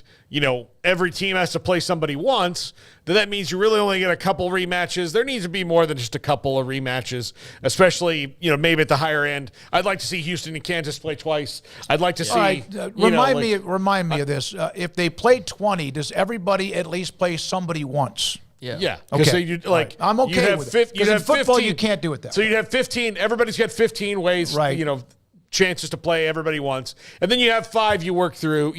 Baylor and TCU should play twice. They're rivals. I think right? Baylor, Kansas should play twice. Yeah. I think all the Texas schools should play each other twice. I think if you have your little pockets of whatever, Kansas State, Kansas, Iowa State, etc. So that can all be ironed out. And you can do that in basketball, and still everybody plays everybody, but that's the challenge in football. And I would rotate it through. I would pick, a couple of yearly rivals that you're going to play. You're going to have return trips all the time. And then others that, this is just, all right, you're going to play Kansas twice this year. Sorry about your luck. You're going to play Arizona twice. Sorry about your luck. You're going to play Baylor twice. Sorry about your luck. What if you end up getting stuck with you're going to play Kansas twice, Arizona twice, Baylor twice, etc. twice? That's one of those that's why you have the model that I talked about. So it doesn't happen. It's still spit out like an algorithm. If it does, you go, okay, well, we can't allow this. We got to redo this. And you wouldn't stick somebody with that, and it would all depend on. I don't know if they have a choice. Well, they're creating the schedule. Of course they have a choice. I wonder if they end up with I guess so when you have some common rivalries. You can find a way to where one team is not playing all of the hardest schools twice. But that's in the Big 12 in basketball. That's going to be hard. Let's say, okay, you're not going to have to. Texas Tech's good. Kansas is good. Well, Arizona's that's good. just is what it is, though. I know, you can't have that's what I'm saying. your It's ice gonna be cream hard. and everything else with it. But in basketball, you can go 12-8 in the conference and still be Right. damn good and get a nice lock-in on the NCAA tournament. Yeah, I mean, look, I think that there's going to be a scheduling model that's going to attempt to avoid that for the most part. But the thing is that the league, to your point, is so good that, like, okay, yeah, all right, I got Kansas twice and I got Houston twice. Damn. I've got West Virginia twice. They're struggling. Oh, wait. No, they're not. You know, like there's not. You can't do anything about it. There's too short of a line to we suck in this league to, we're really good again. Oklahoma State, I think, is going to be one of those. Like Oklahoma State, pretty much a gimme win for a lot of teams this year in the Big 12. Well, in 2 years, that's probably going to be over. You know, it's just how it's going to go. Yeah, because, I mean, let's not forget some of the games you didn't think, like UCF winning in Austin. Remember that? That was shocking. And you're going to have that no matter what, if somebody's a tournament team or not. So there we are with that, adding to the mix the 20-team or 20-game Big 12 men's basketball schedule. If that was such a concern or a worry, then you wouldn't add 2 more games to the schedule that are conference games, making that more of a concern or a worry. No, I'm just saying it's going to happen no matter what. I know. I'm just saying that if that was a concern of theirs, then they wouldn't be adding 2 conference games. They're clearly not concerned about that. Wait a minute. Yeah. Your Mark would have said, the hell with you, we're playing 20. Well, look, and here's the thing. It's better to me, as just a fan of basketball, it's better to me to see 2 more conference games and then maybe we lose a couple of, with all due respect against to Texas Southern. Yeah, something like that. Speaking of which, Chris Dishman's the head coach at Texas Southern, and they're having a huge fundraiser down in Houston in a couple of weekends with Heisman Trophy winners, et cetera, big poker night. He's going to join us. I'm not sure if it's going to be this week to be a part of it. He's the head coach at Texas Southern. They just, didn't they not, Baylor football, add a young man that was a defensive lineman. It was pretty good. We had him on the show from Texas Southern. I got a couple of stories I want to ask you guys about. Well, I also want to say for the women, it will be 18 games. Just to clarify there, the men will be going to the 20 apparently, the women 18 games. That was one of the clips that I saw. I guess that was from last year that was talk about it, but I guess it's pushed back from the coaches, and there was just debate on whether or not I guess they were going to finalize that. So I guess Bill Self basically confirmed that. So I'm sure there will be a lot of debate on, the 20 and what you pointed out as far as the issues go. But I think more good basketball, the better. And it also pokes some holes in the ACC coaches talking about your schedule and who you played. Which is what I asked of Fran Fraschilla. We brought that up with him at the end of the interview today. Katie Rader, by the way, and also Kim Coulter are all like just huggy, mwah, because of our interview with Cody Campbell earlier. I am not so sure kids care about rivals anymore. Otherwise, there would be far less transfers. There is no way I would have transferred to Oklahoma State or Houston back into the day. Kids really don't care about that as much. I think some do. But, yeah, we've seen guys go from Alabama, Auburn, or whatever. No, I'm kidding. Yeah. No, but, look, there's money on the table now. Like, that changes everything. Money neuters rivalries emotions of it? Look, I would like to be able to sit here and tell you that as a proud FSU alum that nothing could have gotten me, like if I was a football player at FSU and this was legal back then, that Miami couldn't have gotten me because I hate those dudes. I'm sorry, the number gets big enough and you got to go. Well, plus they needed a long slap. They needed a long snap. Yeah, they need me. They need me bad. Conference, yeah. You take me to the right spot on South Beach, I might be dumb enough to do it. But what the hell's going on with Kendrick Lamar and Drake? Oh my God. I just need somebody to explain it to me so I can not like what's going on. Are these guys are they enemies? Are they rivals because they're rappers? It's a rap beef. Yeah, it's a rap beef. Okay, what does that mean? It means they both think they're better than each other. It's very public. Yeah, it's just it's 2 rappers who clearly have an issue or some beef that are going back and forth the way that rappers have for decades now is through rap and battling back and forth. If I throw a diss track your way, I'm throwing one right back at you. And it's been going back and forth for the last few days where each one seems to have one done before the other one even releases the next one, and it's out for 5 minutes and the other one's already shot back. And so it's just very high profile given who's involved. And is there a winner and a loser in this? Right now, Kendrick Lamar is the winner in it. Yeah. That's kind of what I've been able to see just based on some of the reactions. Oh, yeah. So what was the last like heavyweight rapper fight? Like heavyweight? Like, did Eminem ever get into it with somebody? He's got into it with everybody. Okay. Yeah, I mean, he's got I just want to educate. It's part of the part thing. of me getting to be You 65. You can't be a rapper and not have beefs. Because they're going to come at you all the time. It's a very competitive and petty industry. All right. So there's a country club of rappers, and I wouldn't say you're a not country always club. just I mean, there automatically is, but- accepted. No, it's just like This is why we're not. This is why it's a little bit more. Yeah. No, not anywhere close to that. No. No.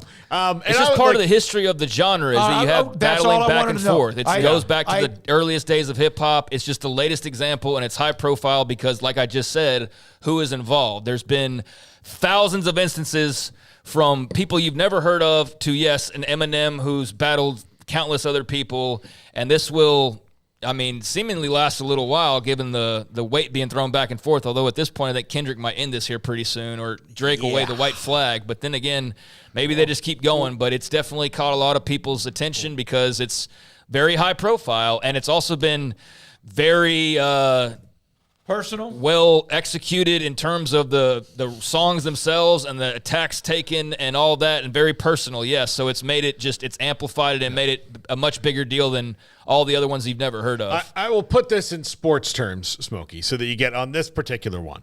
Sometimes it is like it's two guys. It is the turf war. It's like sometimes it's Ali Frazier, Tupac and Biggie. That was Ali Frazier. Those are two great rappers, iconic. Like they were at the top of their game. This one, Drake is very popular, but he's more of a pop rapper than to me, like what Kendrick Lamar is like a true storyteller and all that. Where Kendrick Lamar's won a Peabody Award, and Drake was on a Canadian teen soap before he became a rapper. So their backgrounds are a little bit different. Kendrick Lamar is to me, I mean, he's very poetic. I'm a big Kendrick fan. Drake's more of he's a pop star, and it's fine. So it's to me, it's kind of like Ali versus the guy he fought before he fought Frazier to warm up. Like Joe Bugner. Yes. That might be, it's definitely more Ali Frazier, though. I mean, they're two massive superstars, but I get where you're coming from with that. Yeah, I mean, they're two of the biggest names in the game, and they're going back and forth, and Kendrick's made it very interesting and very personal, and has seemingly caught Drake slipping a couple of times just in terms of not anticipating a comeback 5 minutes after you just released the one you clearly worked on for a couple of days. Didn't even give people time to listen to the full song before there's already a response to it. So that's basically what it is. But okay. All right. That answer, that helps me out a little bit. I kind of had an idea, but I wasn't sure in case I was missing something. Me, as I try to become hip at the age of 65. If you missed the live roast of Tom Brady on Netflix and you don't like cuss words or naughty or filth or things that are said, don't watch it. I laughed a lot. I did. But at the same time, I just happened to get caught up in watching that, and I wanted to know about Kendrick.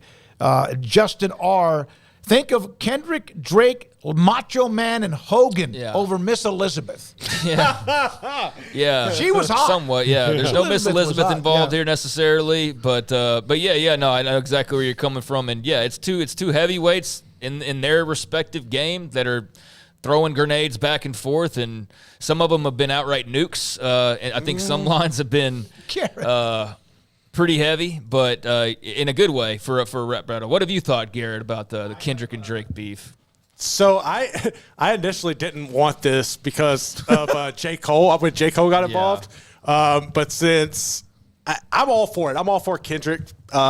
He, to me, is a real MC. This is one of those, hip-hop artist versus a pop star. Yes, that's the best way. Paul was kind of getting to that, but yeah, that's the best way of putting it. Kendrick's out here dropping triple entendres. Yeah, he's doing some stuff. The up the beat with the A minor. There's so many. I saw that. I saw that a bunch of hosts that watch it live and all the. They lost their mind on the A minor thing. There are so many levels to this. What Kendrick's doing is a masterpiece in art. Yeah, it is very, very interesting and historic in many ways as well for people who follow the genre, and it's been amazing to watch unfold the last few days. So yeah, it clearly caught your attention. It did. Hopefully you're a little bit more educated. I understand who they are. We'll throw some Metro Boomin, BBL. Yeah. All right. So I do not like though that J. Cole's getting credit for backing out. It was it was a smart move, it was the best move to make. But people are like applauding him pulling out of the whole thing, whereas like why? I think if you so go that back he's avoiding all of the mess of it all. Oh, okay. But if you go back and listen, what got him in? Yeah, I know. Was he what I'm didn't talking really need to be in there to begin with, so I do get it. You guys question me why I brought it up. It's a hell of a segment. Oh, it's a hell of a story. Yeah. Yeah. Great segue. Like, will Drake just like disappear to Cabo for a few weeks? Disappear. Drake will pop up at a random NBA or sporting event and say, "This is my team." Yeah, and put on a This is jersey my and they'll team. get swept. Yeah. All right. When we come back, up next, Paul Catalina at his top 5. It's the season to rev up your drive with Alan Samuels with the new Dodge Chrysler Jeep Ram in Waco. Your ultimate destination for unbeatable deals and top-notch service. Looking for a reliable ride to conquer these beautiful spring days? Look no further. The powerful trucks and sleek sedans are the perfect SUV. We've got the perfect vehicle to match your style and budget. Over 300 new vehicles to choose from. Now's the time to make your move. Enjoy special discounts, low financing rates, and incredible incentives. But hurry, these offers won't last forever. Alan Samuels in Waco. Come by. Let's be friends. At Ideal MRI, we feel blessed to be a part of the Waco community. We're a small family business right here in Central Texas, and our goal is to bring down the cost of healthcare while maintaining high quality.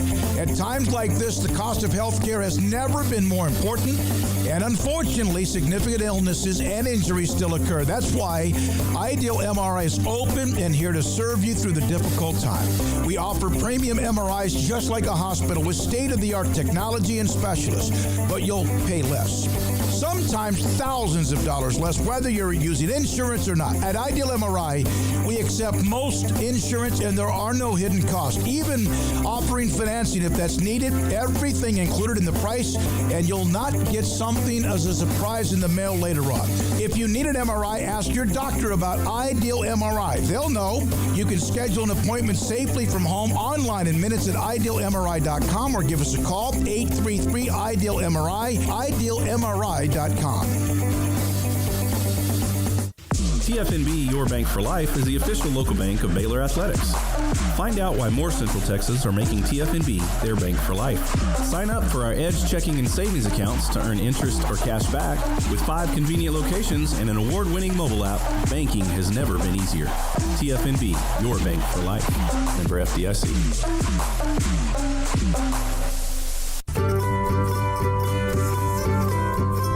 You want to know why Stonewood Dental is so successful? Listen to what happy customers have to say.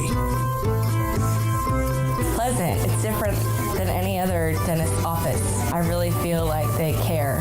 And it's not that you're here for 2 hours waiting on someone to take care of you. It's quick and easy, and I bring my kids, and my kids love being here too. They really love the treasure box. Staff is really nice and accommodating, real friendly. You feel more like home. It's not sterile looking. Everybody has their own personalized rooms with decorations and decor, and they'll even have a blanket for you when it's cold. I've recommended people to actually come here, and they are patients now. I really love it here. It feels like family. Learn more, stonewood-dental.com.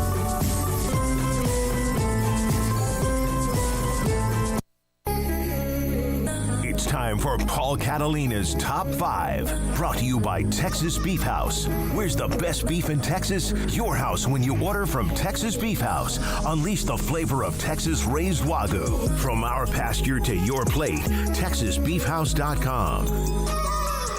Welcome into Paul Catalina's Top 5, brought to you by Texas Beef House. I am the aforementioned Paul Catalina, in case you're new to this whole thing. Today, top 5 thoughts on House v. NCAA settlement. Let's get into it. Number 5, who's going to foot the bill? Well, it looks like in this case, it's not going to be the schools. The NCAA is likely to foot this bill, which could be between $2.7 and $2.9 billion that they'll pay out over several years. Why is this a good thing versus the schools taking it? One, I think it prevents a battle among the schools over who has to pay the most and who has the lion's share of that, maybe even within their own conferences. Because if you're Ohio State and Indiana says, well, you've caused this more of this issue than we have, you kind of get into some sniping. I think that's a smaller issue. But the NCAA has this money to pay it. They need to pay it. They're the ones who are named in this specifically. So while the NCAA is its member institutions, if they pay it out of their funds, then rather the schools having to pay it, that makes it better off down the line, especially with all the new TV deals that have been negotiated by everybody but the ACC. This allows them to divert more of those funds to where they had planned them on rather than take out some of this newfound money. And especially for the SEC and Big Ten, if you were to be paying most of this anyway, a lot of your newfound money was going to go pay a lawsuit, and that's not what you want. That's another reason why you don't do it, because then you'll have the Super 2, trademark our own Craig Smoak, sniping at each other and at the NCAA because of their share of the lawsuit. Number 4. Is this a gateway for Congress? Quite possibly it is. Congress kind of tells you this, and they've said it. They've tried to pass bills, and they haven't tried to pass anything. Let me take that back. Things have been introduced. Nothing's gone to a vote on the floor. Nothing likely will go to a vote on the floor until early 2025 at best, and probably doubtful then, because what Congress tells you is, take us out of all these lawsuits. Make sure that we don't get sued as well. Make sure that this stops. Build a structure that we can somehow codify and protect. We will do that if you bring it to us. This is also, and let me translate for those of you who think Congress is still worth a crap. One, Congress is telling you, we don't really know how to do things. We're just here. So you have to do the thing that you want to do and make sure that we don't get any crap for it. And then we'll take it over the goal line. Basically, get us to the 1 and we'll score the touchdown. That's what Congress wants. They don't want to be John Elway and drive you from the other one. They want to be Mike Davis taking the ball as a fullback and scoring a touchdown after a long, long drive. That's what they are.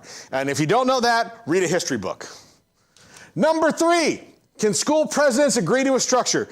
This is probably the most problematic thing of all of this. And I'm including Congress in that. The problem is that school presidents all have different mission statements. Every university has a different one. What is the goal at Cal is not necessarily the goal at Michigan. What the goal at Michigan is not the goal at Oregon State. What the goal at Oregon State is not the goal at Oklahoma State, and so on and so on and so on. And so many of these presidents don't have athletic backgrounds, so this is all completely new territory to them. And it was so easy before because the universities were benefiting, and so was the NCAA. So it just point all the money in this direction, and we'll say yes. Now that it gets more complicated, it's going to be more complicated for school presidents to agree on a structure because a school like Michigan has a lot more money to spend on it than, say, a school like Boston College does. So how do we get a structure that's fair and equitable, at least on paper, for everybody to agree on? That's going to be tough, and that's what will drag this out for a little while. Number 2,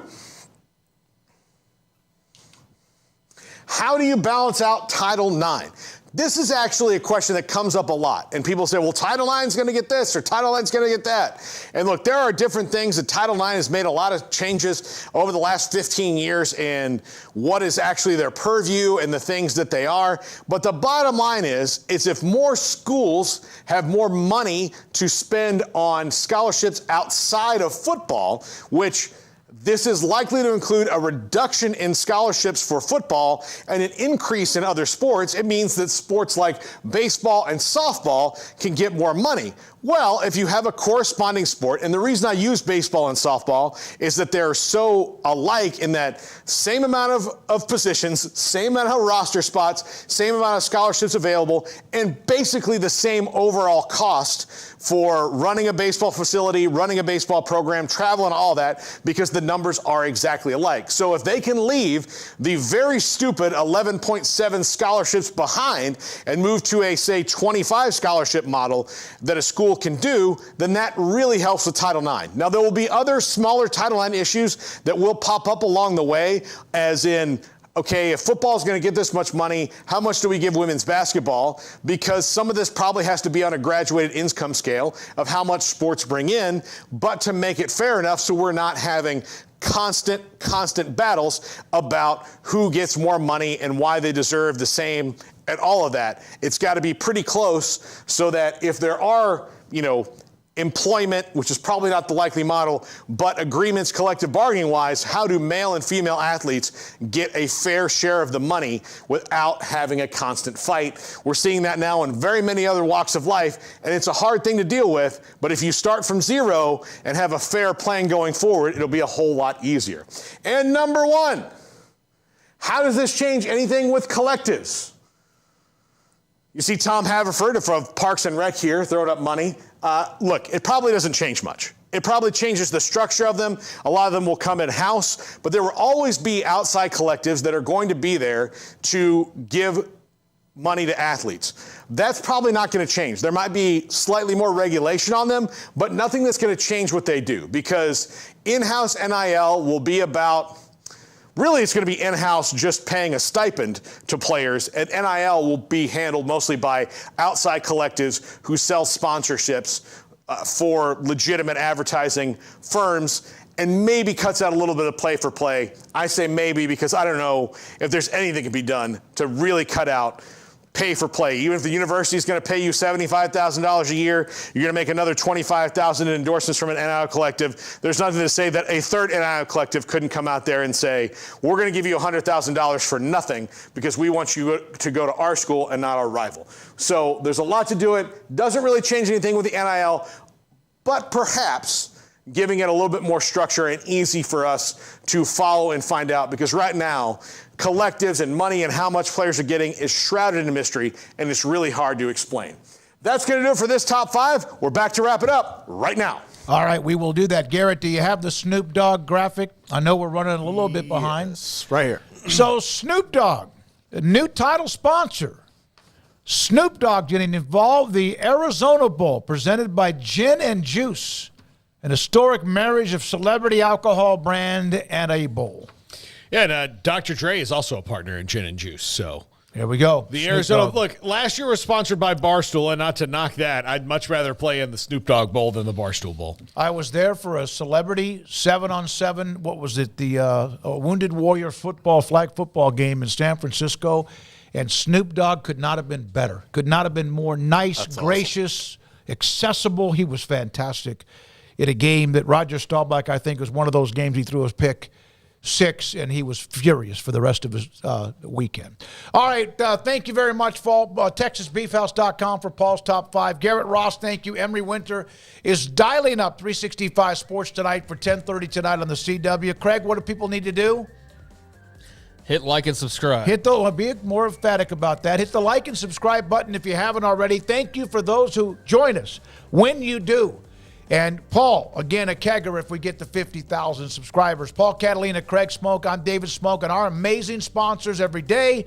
Good night, 365 Sports.